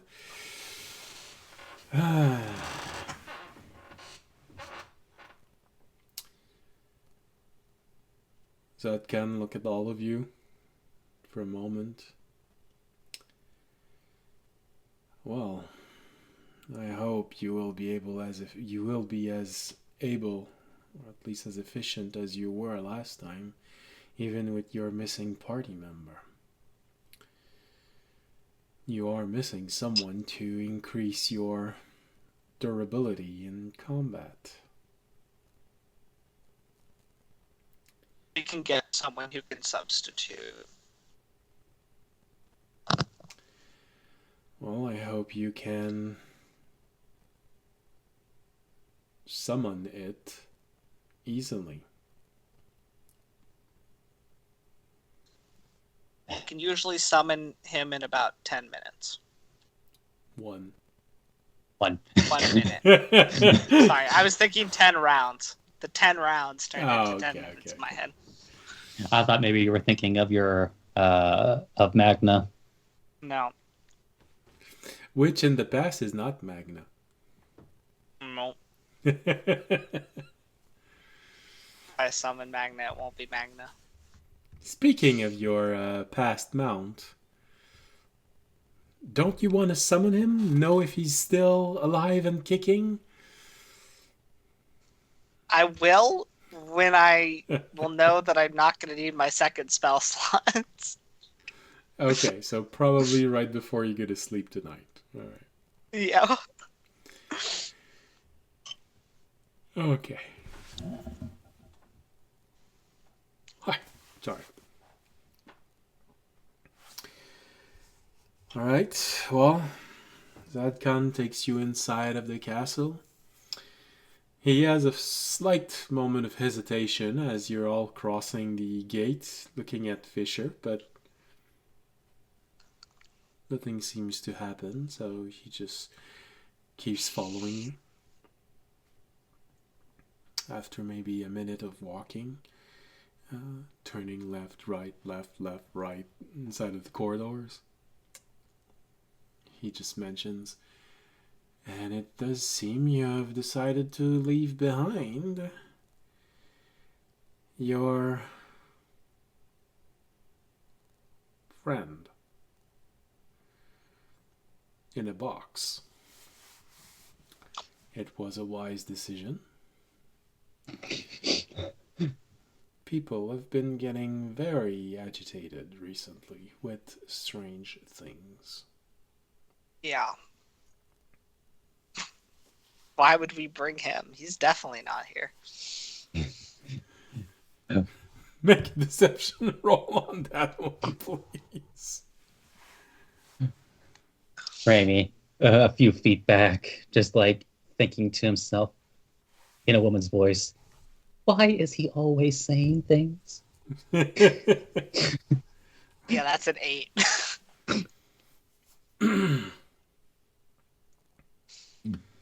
He looks at you for a moment. I see. Well, I guess time has passed for you. It would be normal that you have found new means, new abilities. Just be careful. We will. Hungry.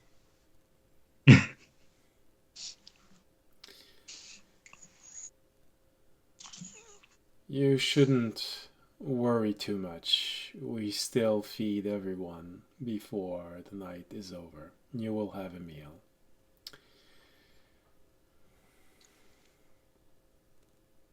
Okay. He looks at the audience and Remy for a moment, and judging with the face he just made, does he still eat regular food? Who? Fisher? See, I've been trying to start eating. Well, I want to start eating. Well, okay, so I've been interested in eating monsters, but Toby, you I don't don't think have he to worry was about talking about you. Oh, No, actually he was, because Tobiashi made a really weird face when he said that you would be fed, so that's why he reacted to it. Oh, I didn't think. I was trying to hide the fact that Toby was different, since they just said they didn't like different things. oh. Well, Well, I'm Tobiashi still was kinda not doing a oozing. good job. I'm still kind of oozing out here. I'm Yeah. at 16 HP. He still eats regular food, but we have him on rations for certain reasons. I see. No, they're lying. I can eat as much as I want whenever I want. No, you make a deception Right, roll guys? for that.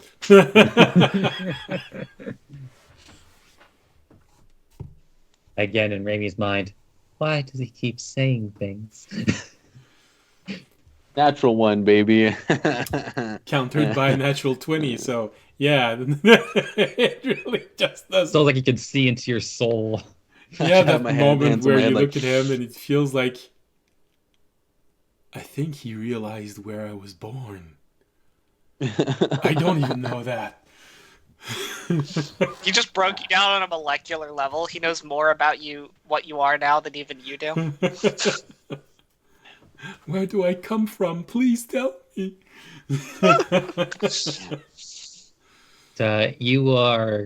You actually taste specifically like Florida oranges. Florida oranges.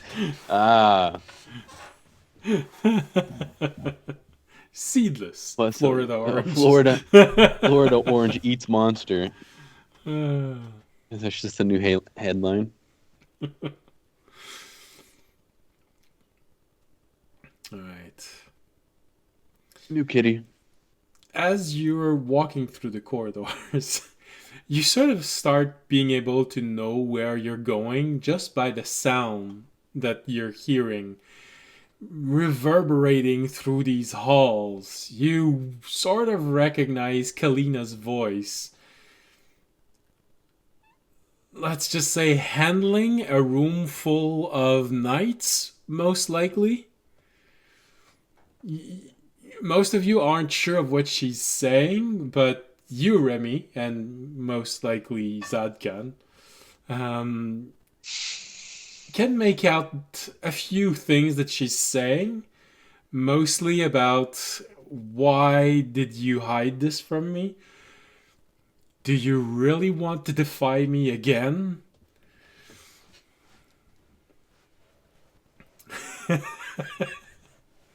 You get the feeling that she has gotten used to handling people that are taller by a full head than her and wider by 2 shoulders than her.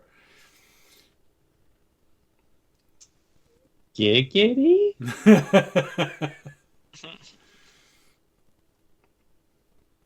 She was already very bold in her youth, but 15 years later, after constant war and dealing with the ego of veteran knights, you get the feeling that she is larger than life. And there's a brief moment where you're starting to hear the conversation on the other side and how angry she is. And right before entering the room, you sort of have that moment of wondering if when you're going to step inside, she's not actually going to be 8 feet tall and just as wide. But when you open the door, you are taken by this sight of 12 knights in armor sitting around a table with her standing up and putting them in their places one after the other the moment they say something about they were trying to protect her, to make sure that she would not try to do something irresponsible with the decision that the population made. Most of them can't even finish their sentences before she puts them back into their place, because she is the queen and she needs to know everything. Otherwise, she can't prepare properly for what is happening. And she looks at one knight specifically, saying, "Is it so hard for you to imagine that I would need to know everything that goes on and not having knights trying to figure things out by themselves? I have more information than you. You do not know them all the way I do. When was the last time you went inside of the city to get them out? All you care about are your soldiers." Don't mean to interrupt. You had this moment where I think you wanted to say this, but then you saw her look at you. Nearly in this I opened my mouth. mechanical... Look at those curtains over there. Those some nice curtains. I walk over towards them. Her head turned toward you in this near mechanical horror movie way, where she was looking in front of you and then suddenly your mouth opens and she just does this. looking at you. Yeah, those are nice curtains. I'm gonna go look over at these. Yeah.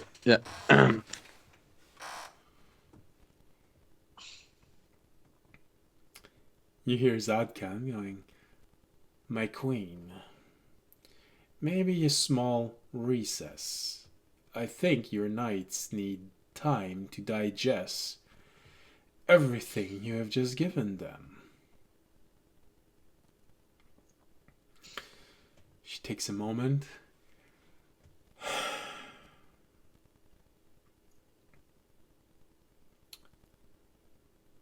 Fine. Go play with your engines of war. Gather everyone while you're doing so. We need to get as many civilian out. Do not spread amongst your warriors, your priests, your archers, and your wizard who might have won the lottery. We need everyone at their best.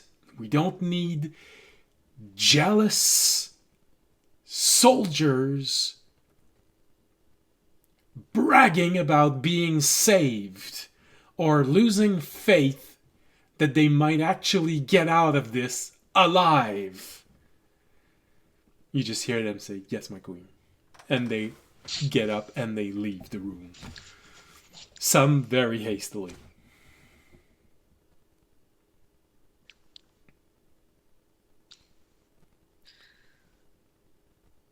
You hear the door. Audience inwardly sighs because he feel like all this anger is about to be directed towards him when they all leave, and he's mentally preparing himself for it, for the tough discussion he's about to have. The door closes. The echo inside of the room sort of hits you twice, audience, as if a double slap. The door closes. Sigh. She looks at you intensely, audience. Hmm. Then she looks at... Kobe's off checking the curtains. Yeah, I'm like over there mumbling myself. The fibers of this curtain. Who made this? I mean, I feel like. She looks at you, Remy.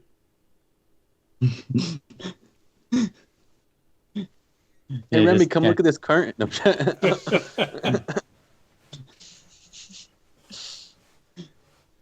I guess I'll turn around and listen now, since she's done yelling, at least at the moment. She looks at Fisher for a moment. Well, of course, he remains stone-faced.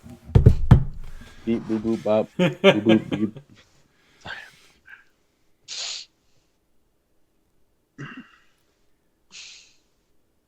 So, tethered through time. That's your excuse for abandoning the wall when we needed you.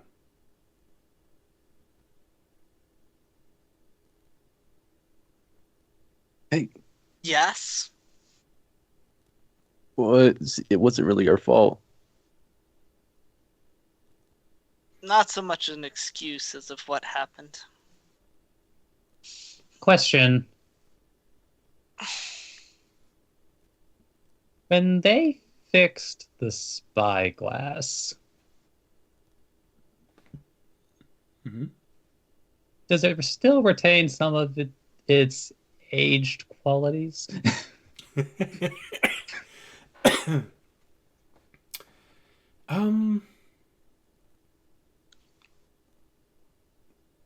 Some elements had to be replaced, element which can decompose, but metal element and glass elements remained fairly weathered. They probably repolished the lenses, but the metal casing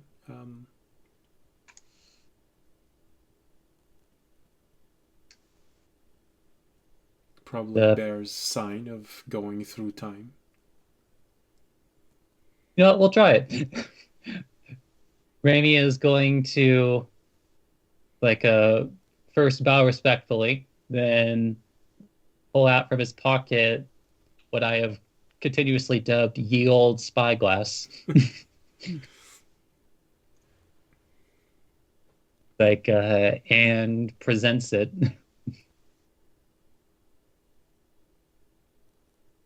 She looks at it for a moment. She takes it, looks at it even more.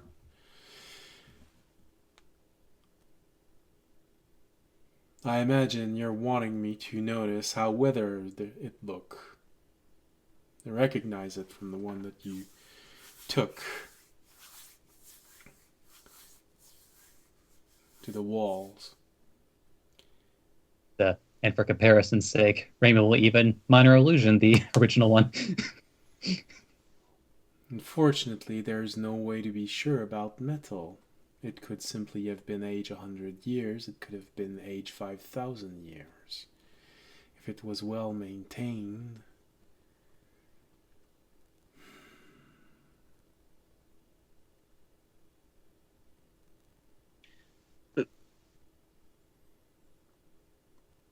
And I imagine... I only had to prove I went to the store, not how long I was there. Yeah, as you can see, I don't have my cloak on. Yes, and you're dripping ooze all over the carpet. Yeah. Sorry about that. I tried to wash up, but then, arm went into the... Never mind.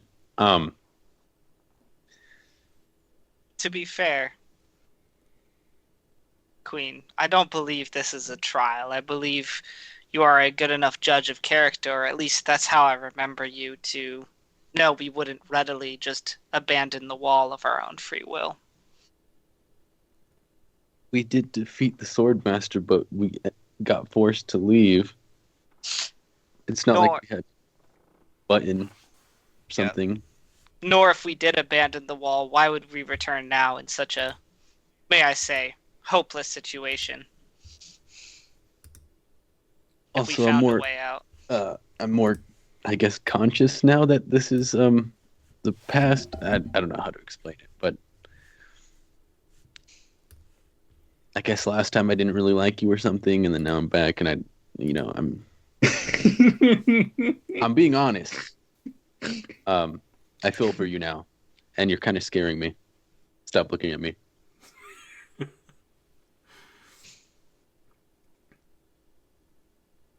Audience is also looking at Toby like, shut up. not supposed to talk about time, Toby.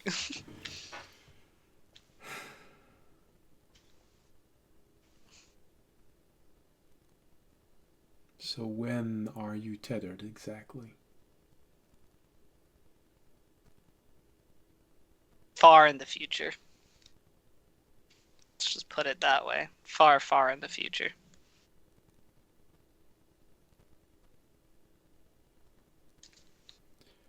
And do you know when you will be leaving again? I'm not going to try and lie to her. I think you should just tell her. Well, I'm not going to try and lie. But I'm not going to tell her exactly when. I'll just say I do.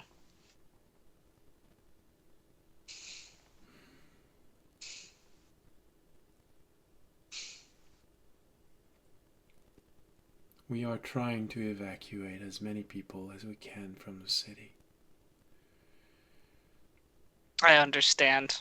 I'm already have put out feelers for different options of best ways to evacuate upon my arrival. Last time you had a planner space where you could put things inside. I did. Yes, I still do. What kind of room is there in there? Not enough for people. If that's what you're asking, it would not work with them.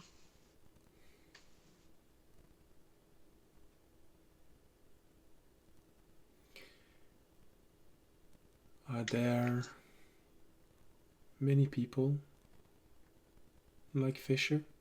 where you're from? There are certainly more.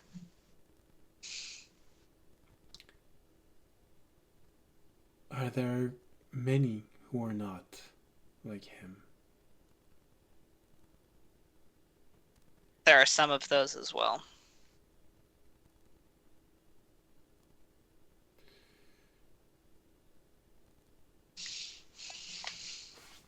I'm gonna recenter your screen because you're mostly outside of the.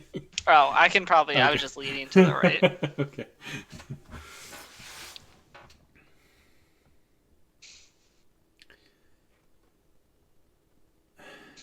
The wizard have come up with a way to evacuate many people.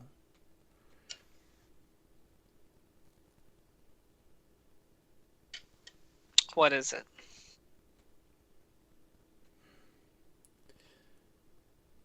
To not evacuate them physically. There's no way we can evacuate thousands and thousands of people. But we can save their soul.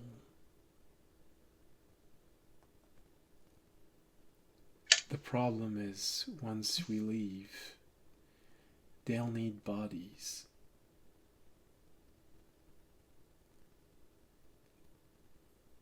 I will not sanction anyone wishing to steal a body, even if they are my people. But if you know how to create more like Fisher, maybe their soul could be placed in machines. I don't. No, like I don't. I mean, I'll be like honestly, I don't. I don't know.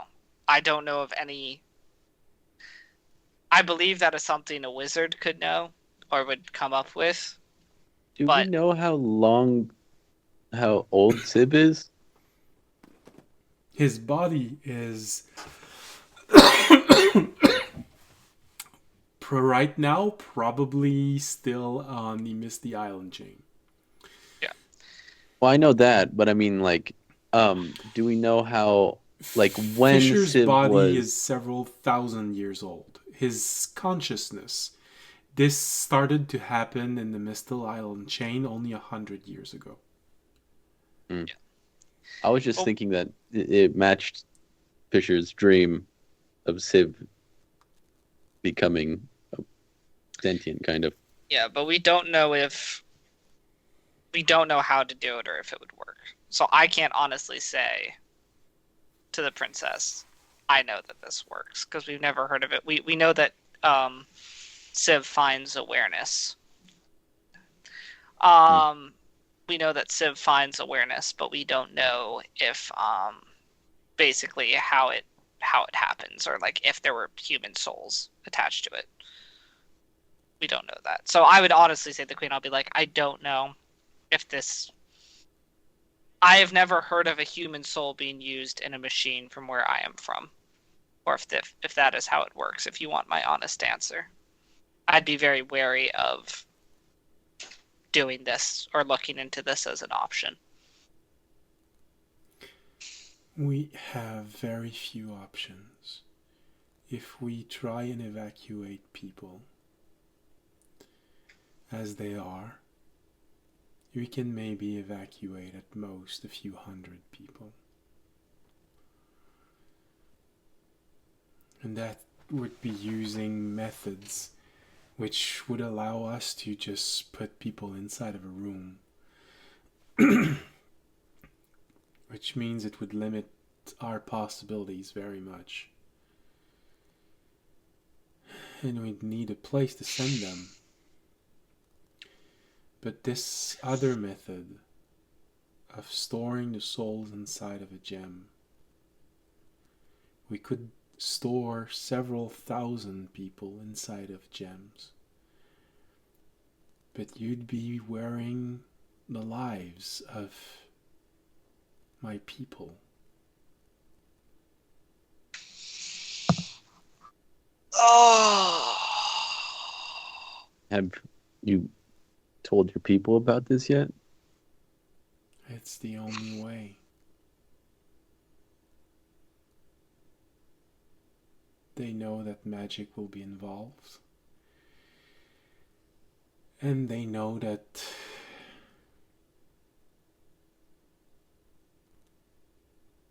they will need to have faith.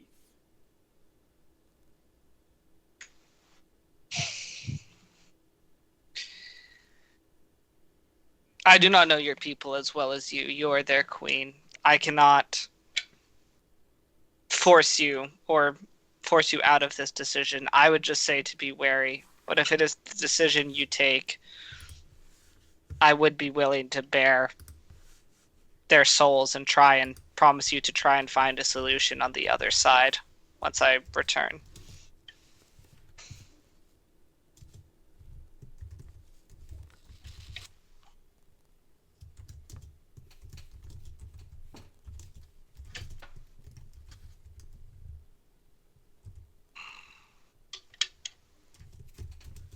I don't know of any reason why souls can't, because the only thing we saw that broke right was the body.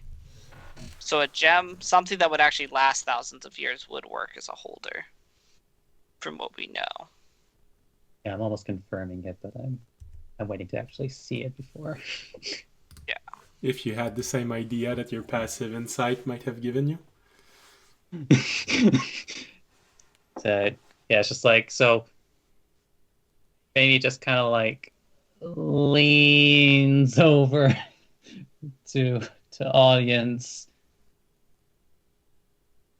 and kind of like pokes him in the rib. Yeah, I'll lean down to Remy. What's up, Remy?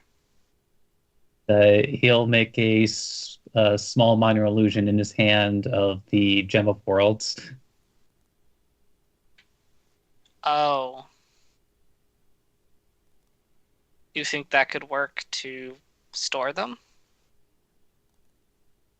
To put no, I don't think I could hear it. I don't know if they're whispering or not. Audience never whispers. I think he might be saying to put them in it. Yeah, that's what I'm asking. Do you think it would work to hold them? Raimi will stomp his feet on the ground. 1 is yes, Remy. 2 is no. 3 is maybe. I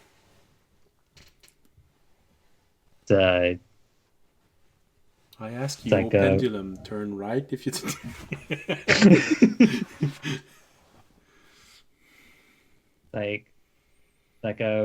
Raimi nods, but he minor illusions the hand of somebody working in a garden. And then stomps on the ground again. Are you saying there'd have to already be like a place created for them? Or like we'd have to create a landmass or something? Raimi taps his beak. Does that mean yes? Raimi nods. Okay. It's the best he can do because he doesn't have a nose, technically. Yeah. Okay. Well, we technically have enough shards and dust to create a landmass right now. A livable landmass. That's what we said with all the stuff we gathered.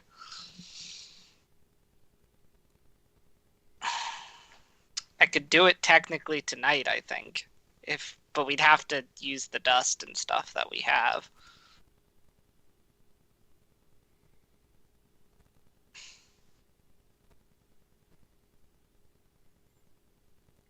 And to be clear, I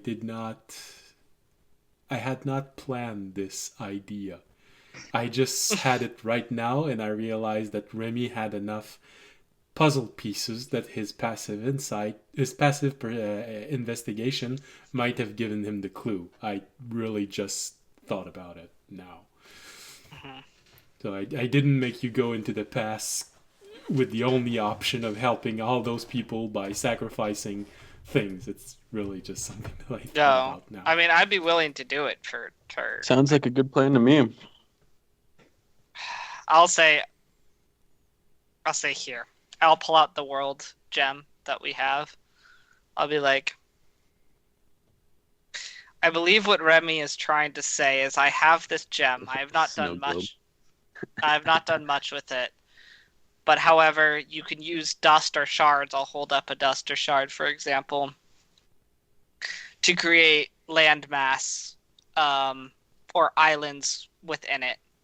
I believe what Remy is saying is that and we have enough dust to do this to at least create one landmass right now that we believe would be habitable for humans.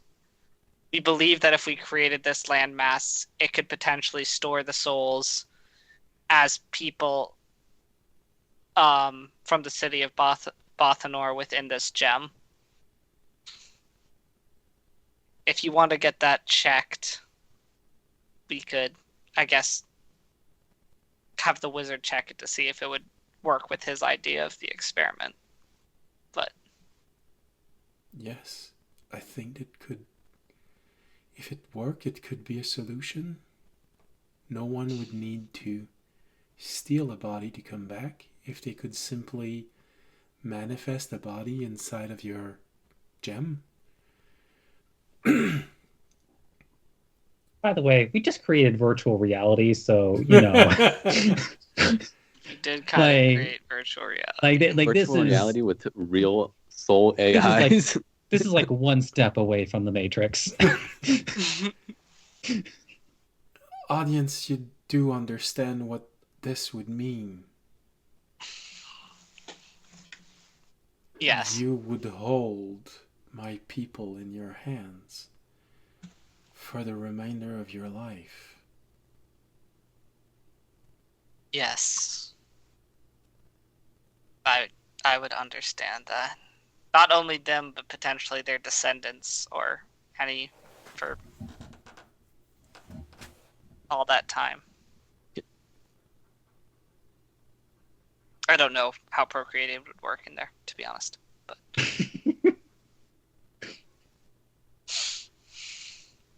And you do this for me, for my people. Above table. What if we put her in there? I think. Then if she's the feather, she gets stuck inside of the gem. Yeah, Well, then I it'd think be that would be protected, and bad. they couldn't. Well, I mean, they couldn't get the feather if it's in there. That is true. That is true. Mixing magic can Or be they dangerous, just find but another feather Yeah, with a mixing- wish. Yeah, Well, I we're might. just trying to secure this feather. We know they could get another one.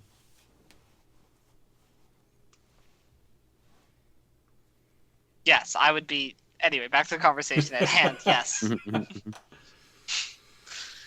Yes, I'd be willing to do this.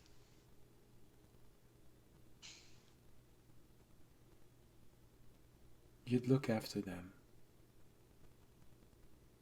Provide for them. I would do my best to create a world that they could provide for themselves in, and I would look after them and check in on them as much as I am able.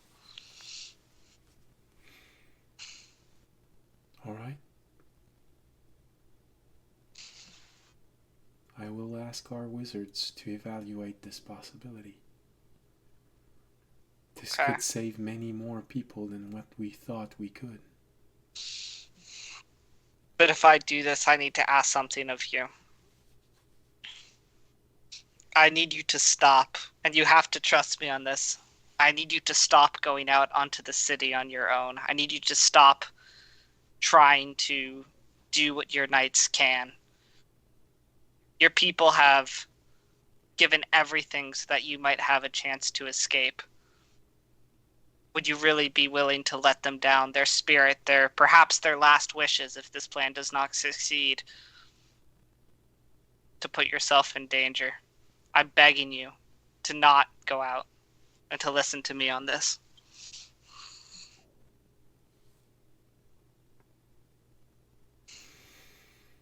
She looks at you for a moment.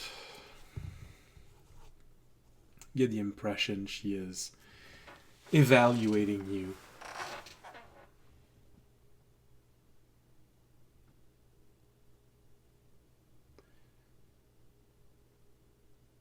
I know you know more about history.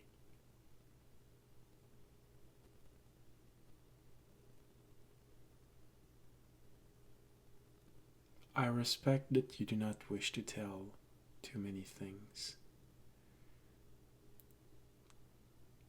Gods often warn people who wants to travel through time.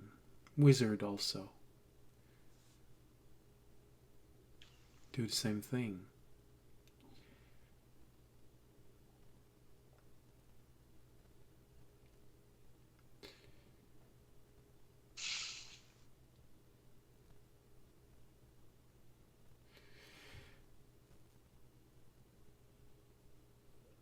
If you truly can save as many people as it seems you can,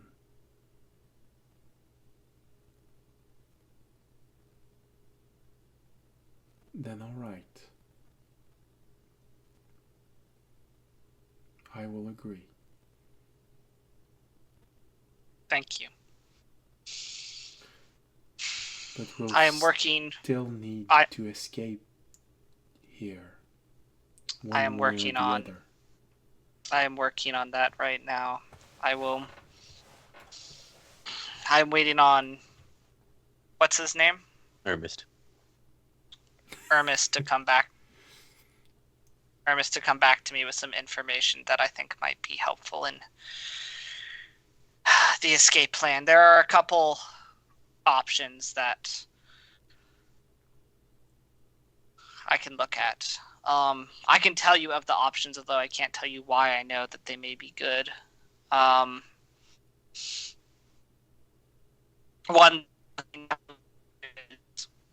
Oops. as I believe you know, there are escape tunnels under the city. Yes, the siege tunnels. Siege tunnels. That is a potential option, although I have to make sure a couple factors are in place before we attempt those. Yes, especially since you'd have to take a tunnel which would lead a good distance away from their front line.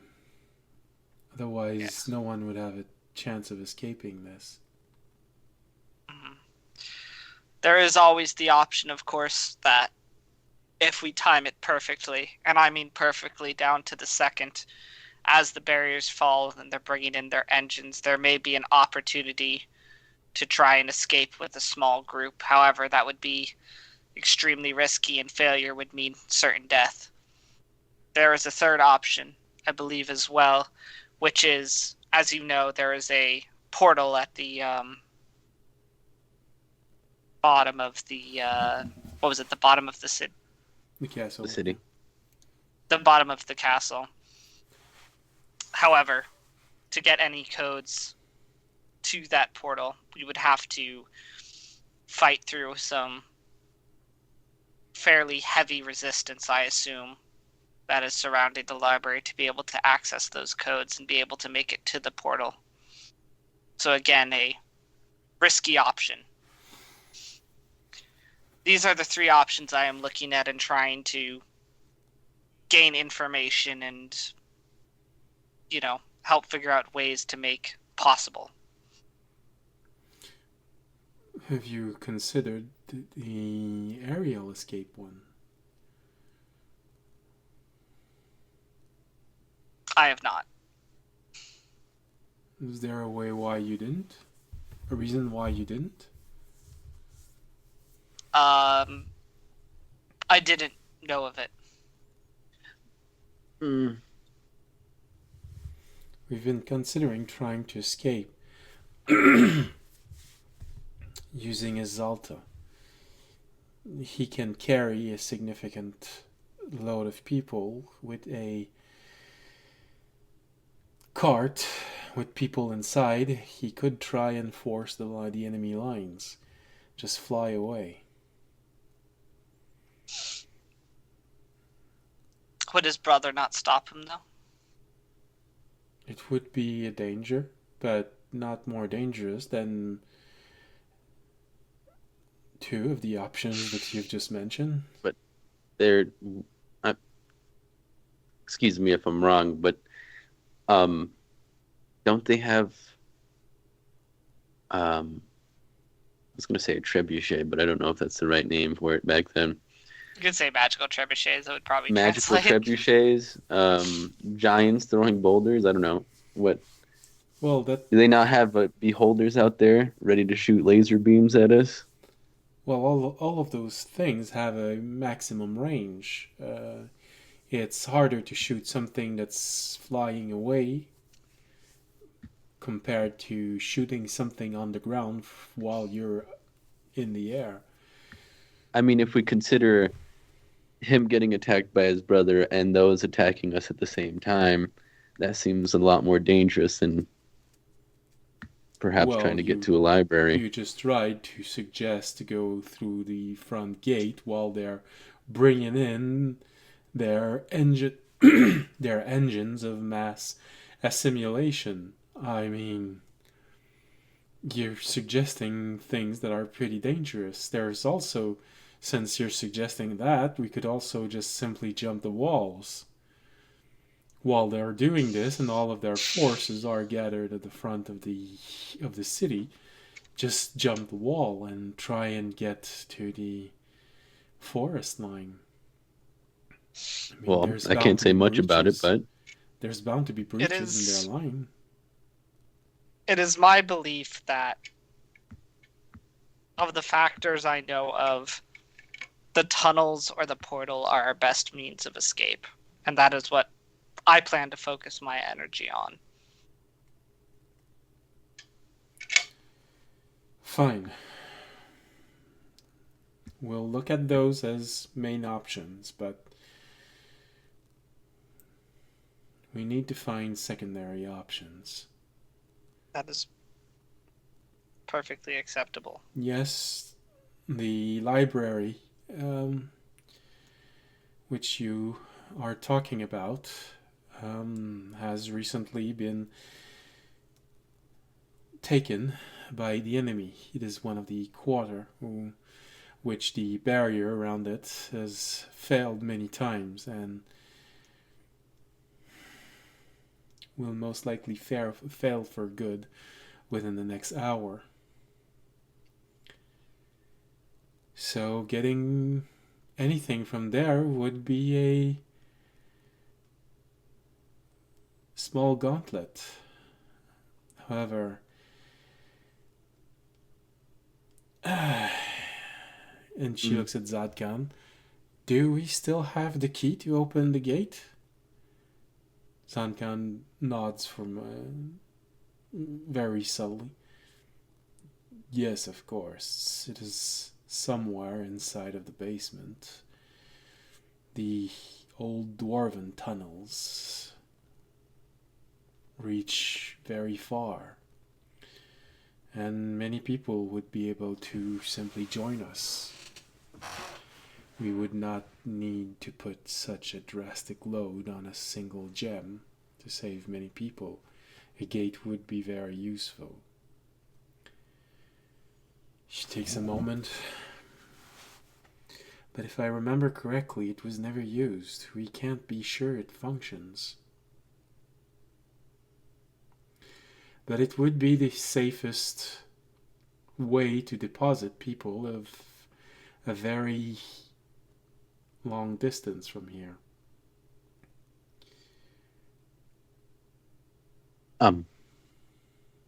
Well, I turned to audience, and I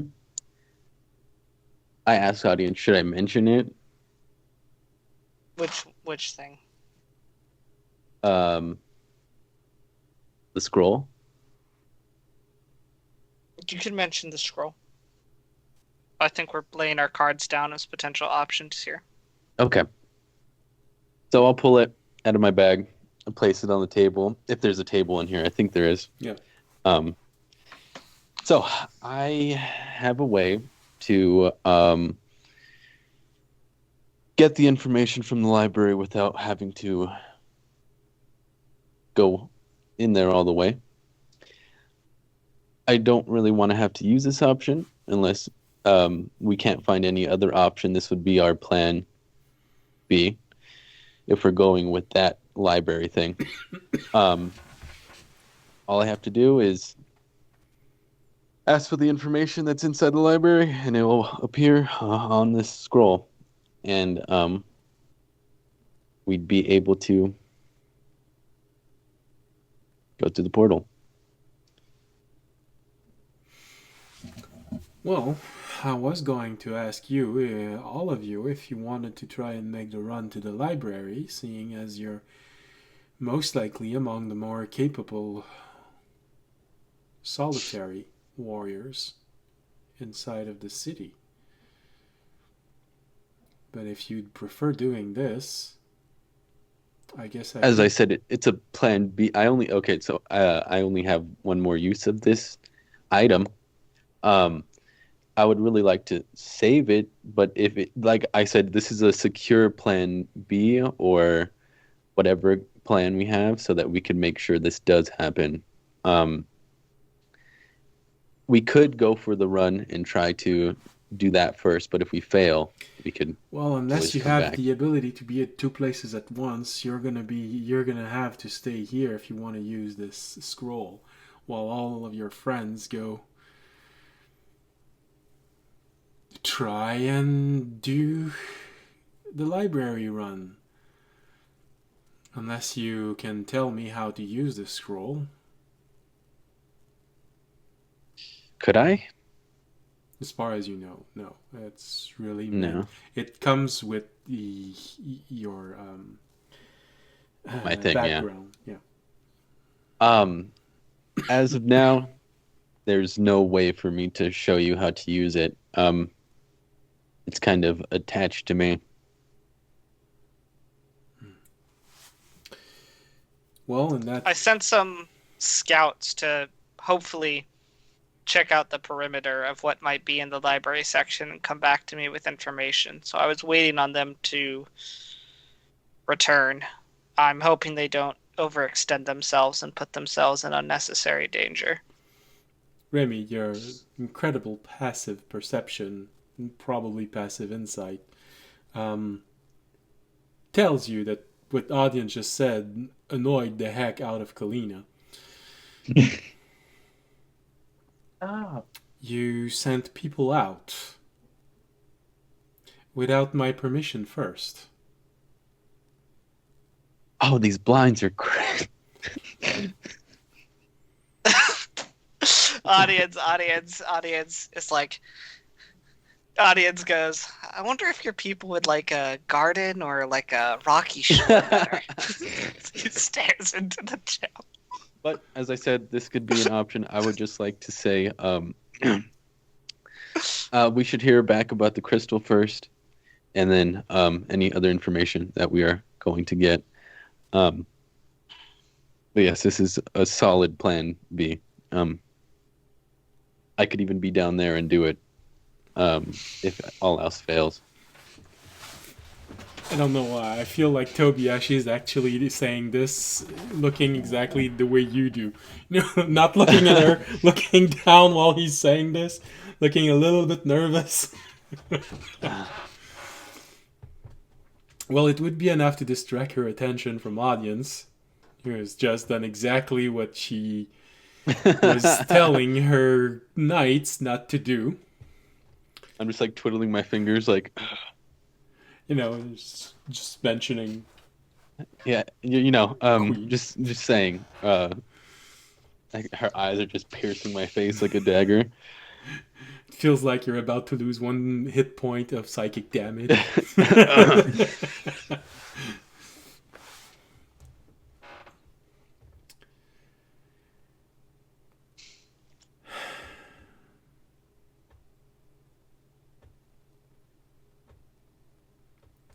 And whom, may I ask, you sent outside without permission from anyone, including me? Audience mutters something that sounds like just some of the people of the dragon religion. Just a 16-year-old girl, you know, I feel like. Oh, yes, that female cult that has taken to your teachings. For some reason, they only recruit women. I wonder why. I should probably go check and see if they've returned. Hey, you're the first one to tell me Here's the religion's a gem. cult. If you want the wizard to look it out, I'll try and create the world tonight if it works. Anyway, I'm gonna go see if any of my scouts have returned. Your scouts. Well, scouts, your scout. Who made I these didn't curtains? realize I said my scouts instead of Yeah. her people. And I'm Yeah, like, yeah. you know, yeah, I'm just gonna leave on that one.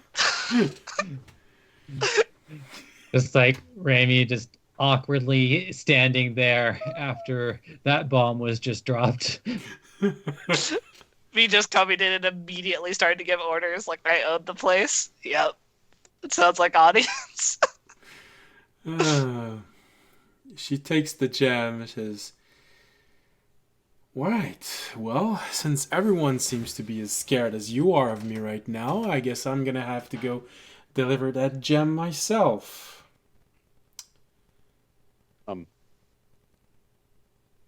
You hear audience yell from the door. Can someone go with her? I could take it with you. It's like Raimi raises his hand. When I say it, I'm like not looking at her. So maybe we should send Fisher because he's not here and absence are Oh, yeah. always wrong. And we get all Yeah, of the yeah, yeah. playable characters staying in a group. That makes sense. It was mostly that was specifically in response to Tobayashi offering to go. She's like, I'm always the best choice. So What do you mean? everyone but audience goes is what I'm hearing. Because audience is going to go try and make sure a bunch of 15-year-old girls don't all die because he feels like the queen might be deeply upset with them if they do. Alright, so the queen leaves through a gate to a door at the other end of the room. Audience tries to quickly leave the room and go to make sure that a bunch of teenagers don't get killed. But just as you're about to leave the door, Zadkan stops you, audience. Takes you by the arm, rather with a lot of strength in this. I know Zadkin's stronger than me. That's okay. He stops you for a moment. And he says, I do not care about what history says. She is my only priority. She escapes alive no matter what. She will try to save others. I do not care about them. She escapes. If one needs to be sacrificed, then they will be sacrificed. Yeah, you're As preaching to the long choir, as man. she I'm sorry. escapes. Is that understood? I understand. Remy, I hope you're not too far away.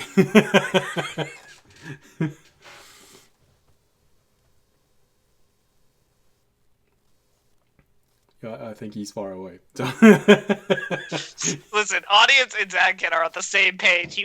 Audience was ready to Zadkin and sacrifice Quick a bunch of 15-year-old girls to get even the slightest bit of information that might help the princess survive. So just as he's about to leave, he adds, no matter the cost, she escapes. Remy, this hits hard in your stomach because you recognize the voice, but it doesn't feel like the right moment.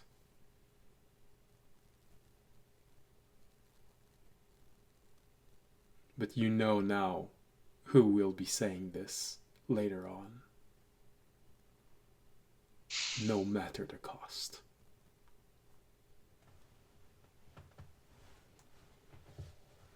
and he lets you leave. All right. Audience runs off to go save his female cult. Suddenly the cult became a lot more interesting. And also, I think audience feels a lot more responsibility now. Well, he also feels like now there's a chance that they could actually live. So he doesn't feel like he's just now, like, using them as sacrificial pawns. You know, it's the whole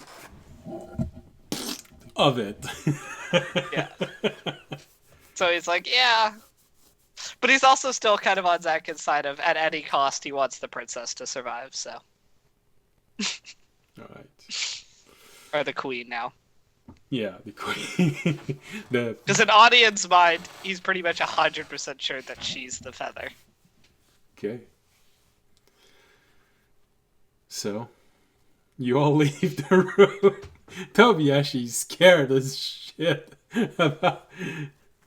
from the princess.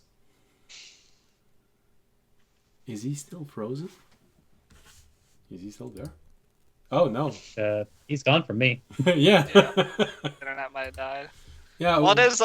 We are like 30 minutes over time, so. Oh, yeah. No, I was not about to suggest that we keep on going for an hour anyway. And I'm back. Oh, okay. Sorry, my internet went out real quick. Yeah, no, I think Skype has been having problem. A lot of people have been talking a bit mechanically at a few moments. Mm-hmm. So yeah, anyways, and you just had Fisher leave the room with Kalina, so also giving him an option for later on saying something. So yeah, so you all leave the room. Tobiyashi, having gained a new respect for Kalina. Before he hated her. Now he's scared of her. it's an evolution. Also, Toby, there is a way for you to be two places at once. She did say that. Oh my gosh. I'm just gonna eat a bunch. Give me your freaking your stockpile of food, please. You know what? Actually, Remy, give me back that body bag. I'll start eating right now. Technically, she did say, unless there's a way for you to be two places at once. There is a way for you to be two places at once. Bro. I don't know if the other me would have the ability to use the scroll, though. Technically, if your clones can't, it means you can't, because the original you is still in the present. Yeah. We're kind of screwed if they can't, Toby. Yeah. Well... we could try it. I mean, I'm down to eat. I'm down to leave myself in the past. Maybe I could become a wizard this time. No, I'm kidding. No, but who knows? Listen, at this point, you need to leave one of yourself in the past, right? To stop the dragon priest cultists from gaining... You already have a mission. Absolutely. No, of course. If audience managed to take some of his cultists inside of the gem, they'll be free to just spread that religion everywhere, and anyway, audience will just keep on pouring inside. I gotta send my other self. You have to have one of your clones find himself in there. You have no choice now. Yeah. Hey, make a good point. If audience succeed in saving his cult and sending some in there, you have to. And so the war between worlds begins.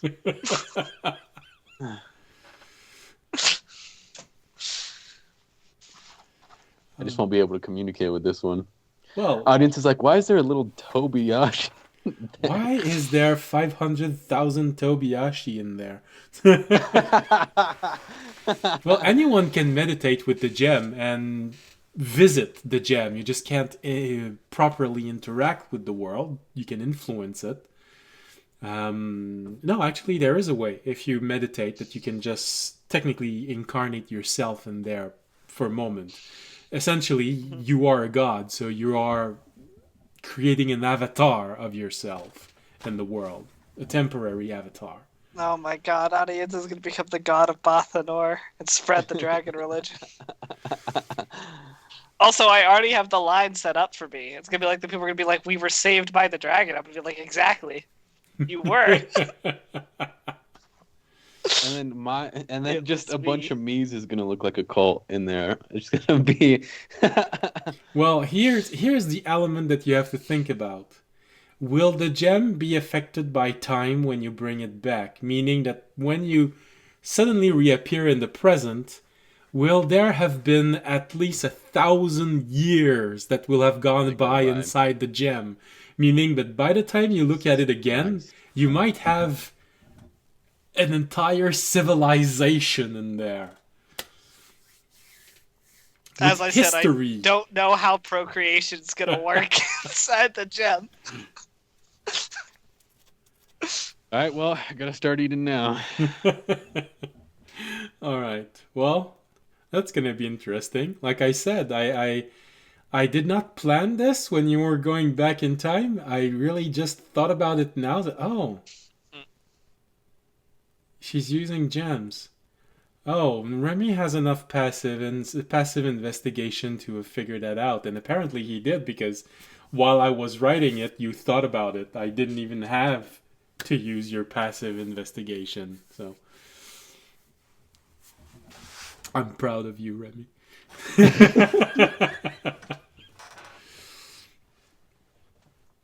All right, so you all leave the room, ready to go back to your own rooms. Well, except audience, who wants to make sure that he intercept the members of his religion before they leave the city. And can I look for my pendant one last time?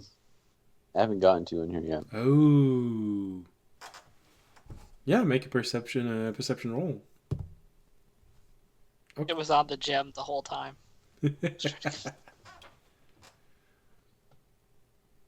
I got a 10. You notice that it's not on you, but you don't see it right now. All right, I'll keep my eye out for it. I didn't know I had an 18 insight, though. I thought my insight was so high. It's okay. I will say we have somewhat succeeded on the second part of the dream, which was to convince her not to go out. So we have succeeded on the second part. Well, you provided her with a very interesting alternative to save a whole lot of people. Yeah, it helped a lot. Lowered the DC of that roll significantly. All right. And with this, I think it's a good place to end today's episode. Especially since there's a good chance that next episode we're going to have a little bit of combat, because I think you all want to go try and do the library run. So I'm going to have to draw a few maps for that. Also, Remy, we do need to empty that body bag. Just in case somebody dies. Okay.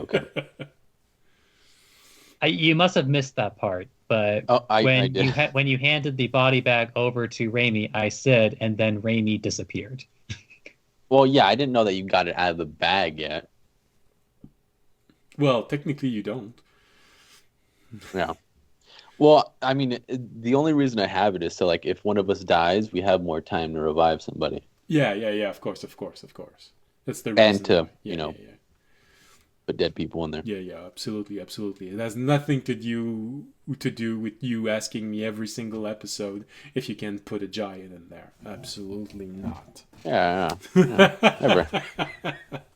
Now, if you want to use waste, depending on your perspective, your magic item upgrade to make it so the body bag can hold a giant, that's your business. Well, if he's dead, it could. It just has to be humanoid. And then the upgrade would be, I can put live people inside of the body bag. Oh my gosh! But I don't think I would grant you this upgrade. It would start to be very powerful if I did that.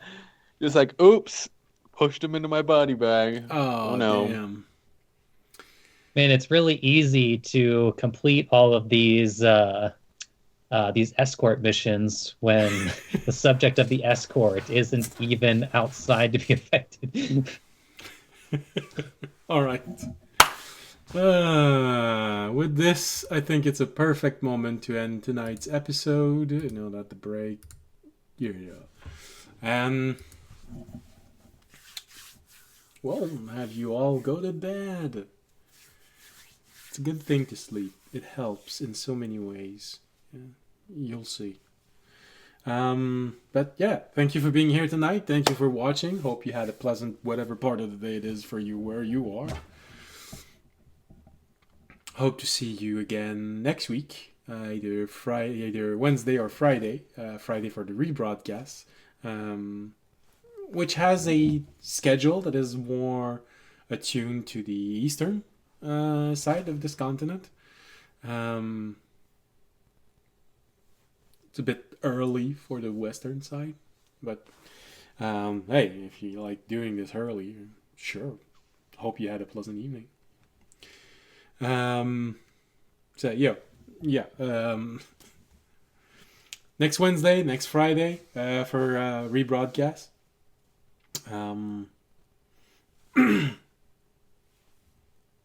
And if you want to look at someone creating a very large map this time, I think I may have thought a bit too big. It's going to take us a while to finish that map. Well, on Thursdays, we have the map making stream using Wonderdraft. Be there if you like that. I'm also open to discussion.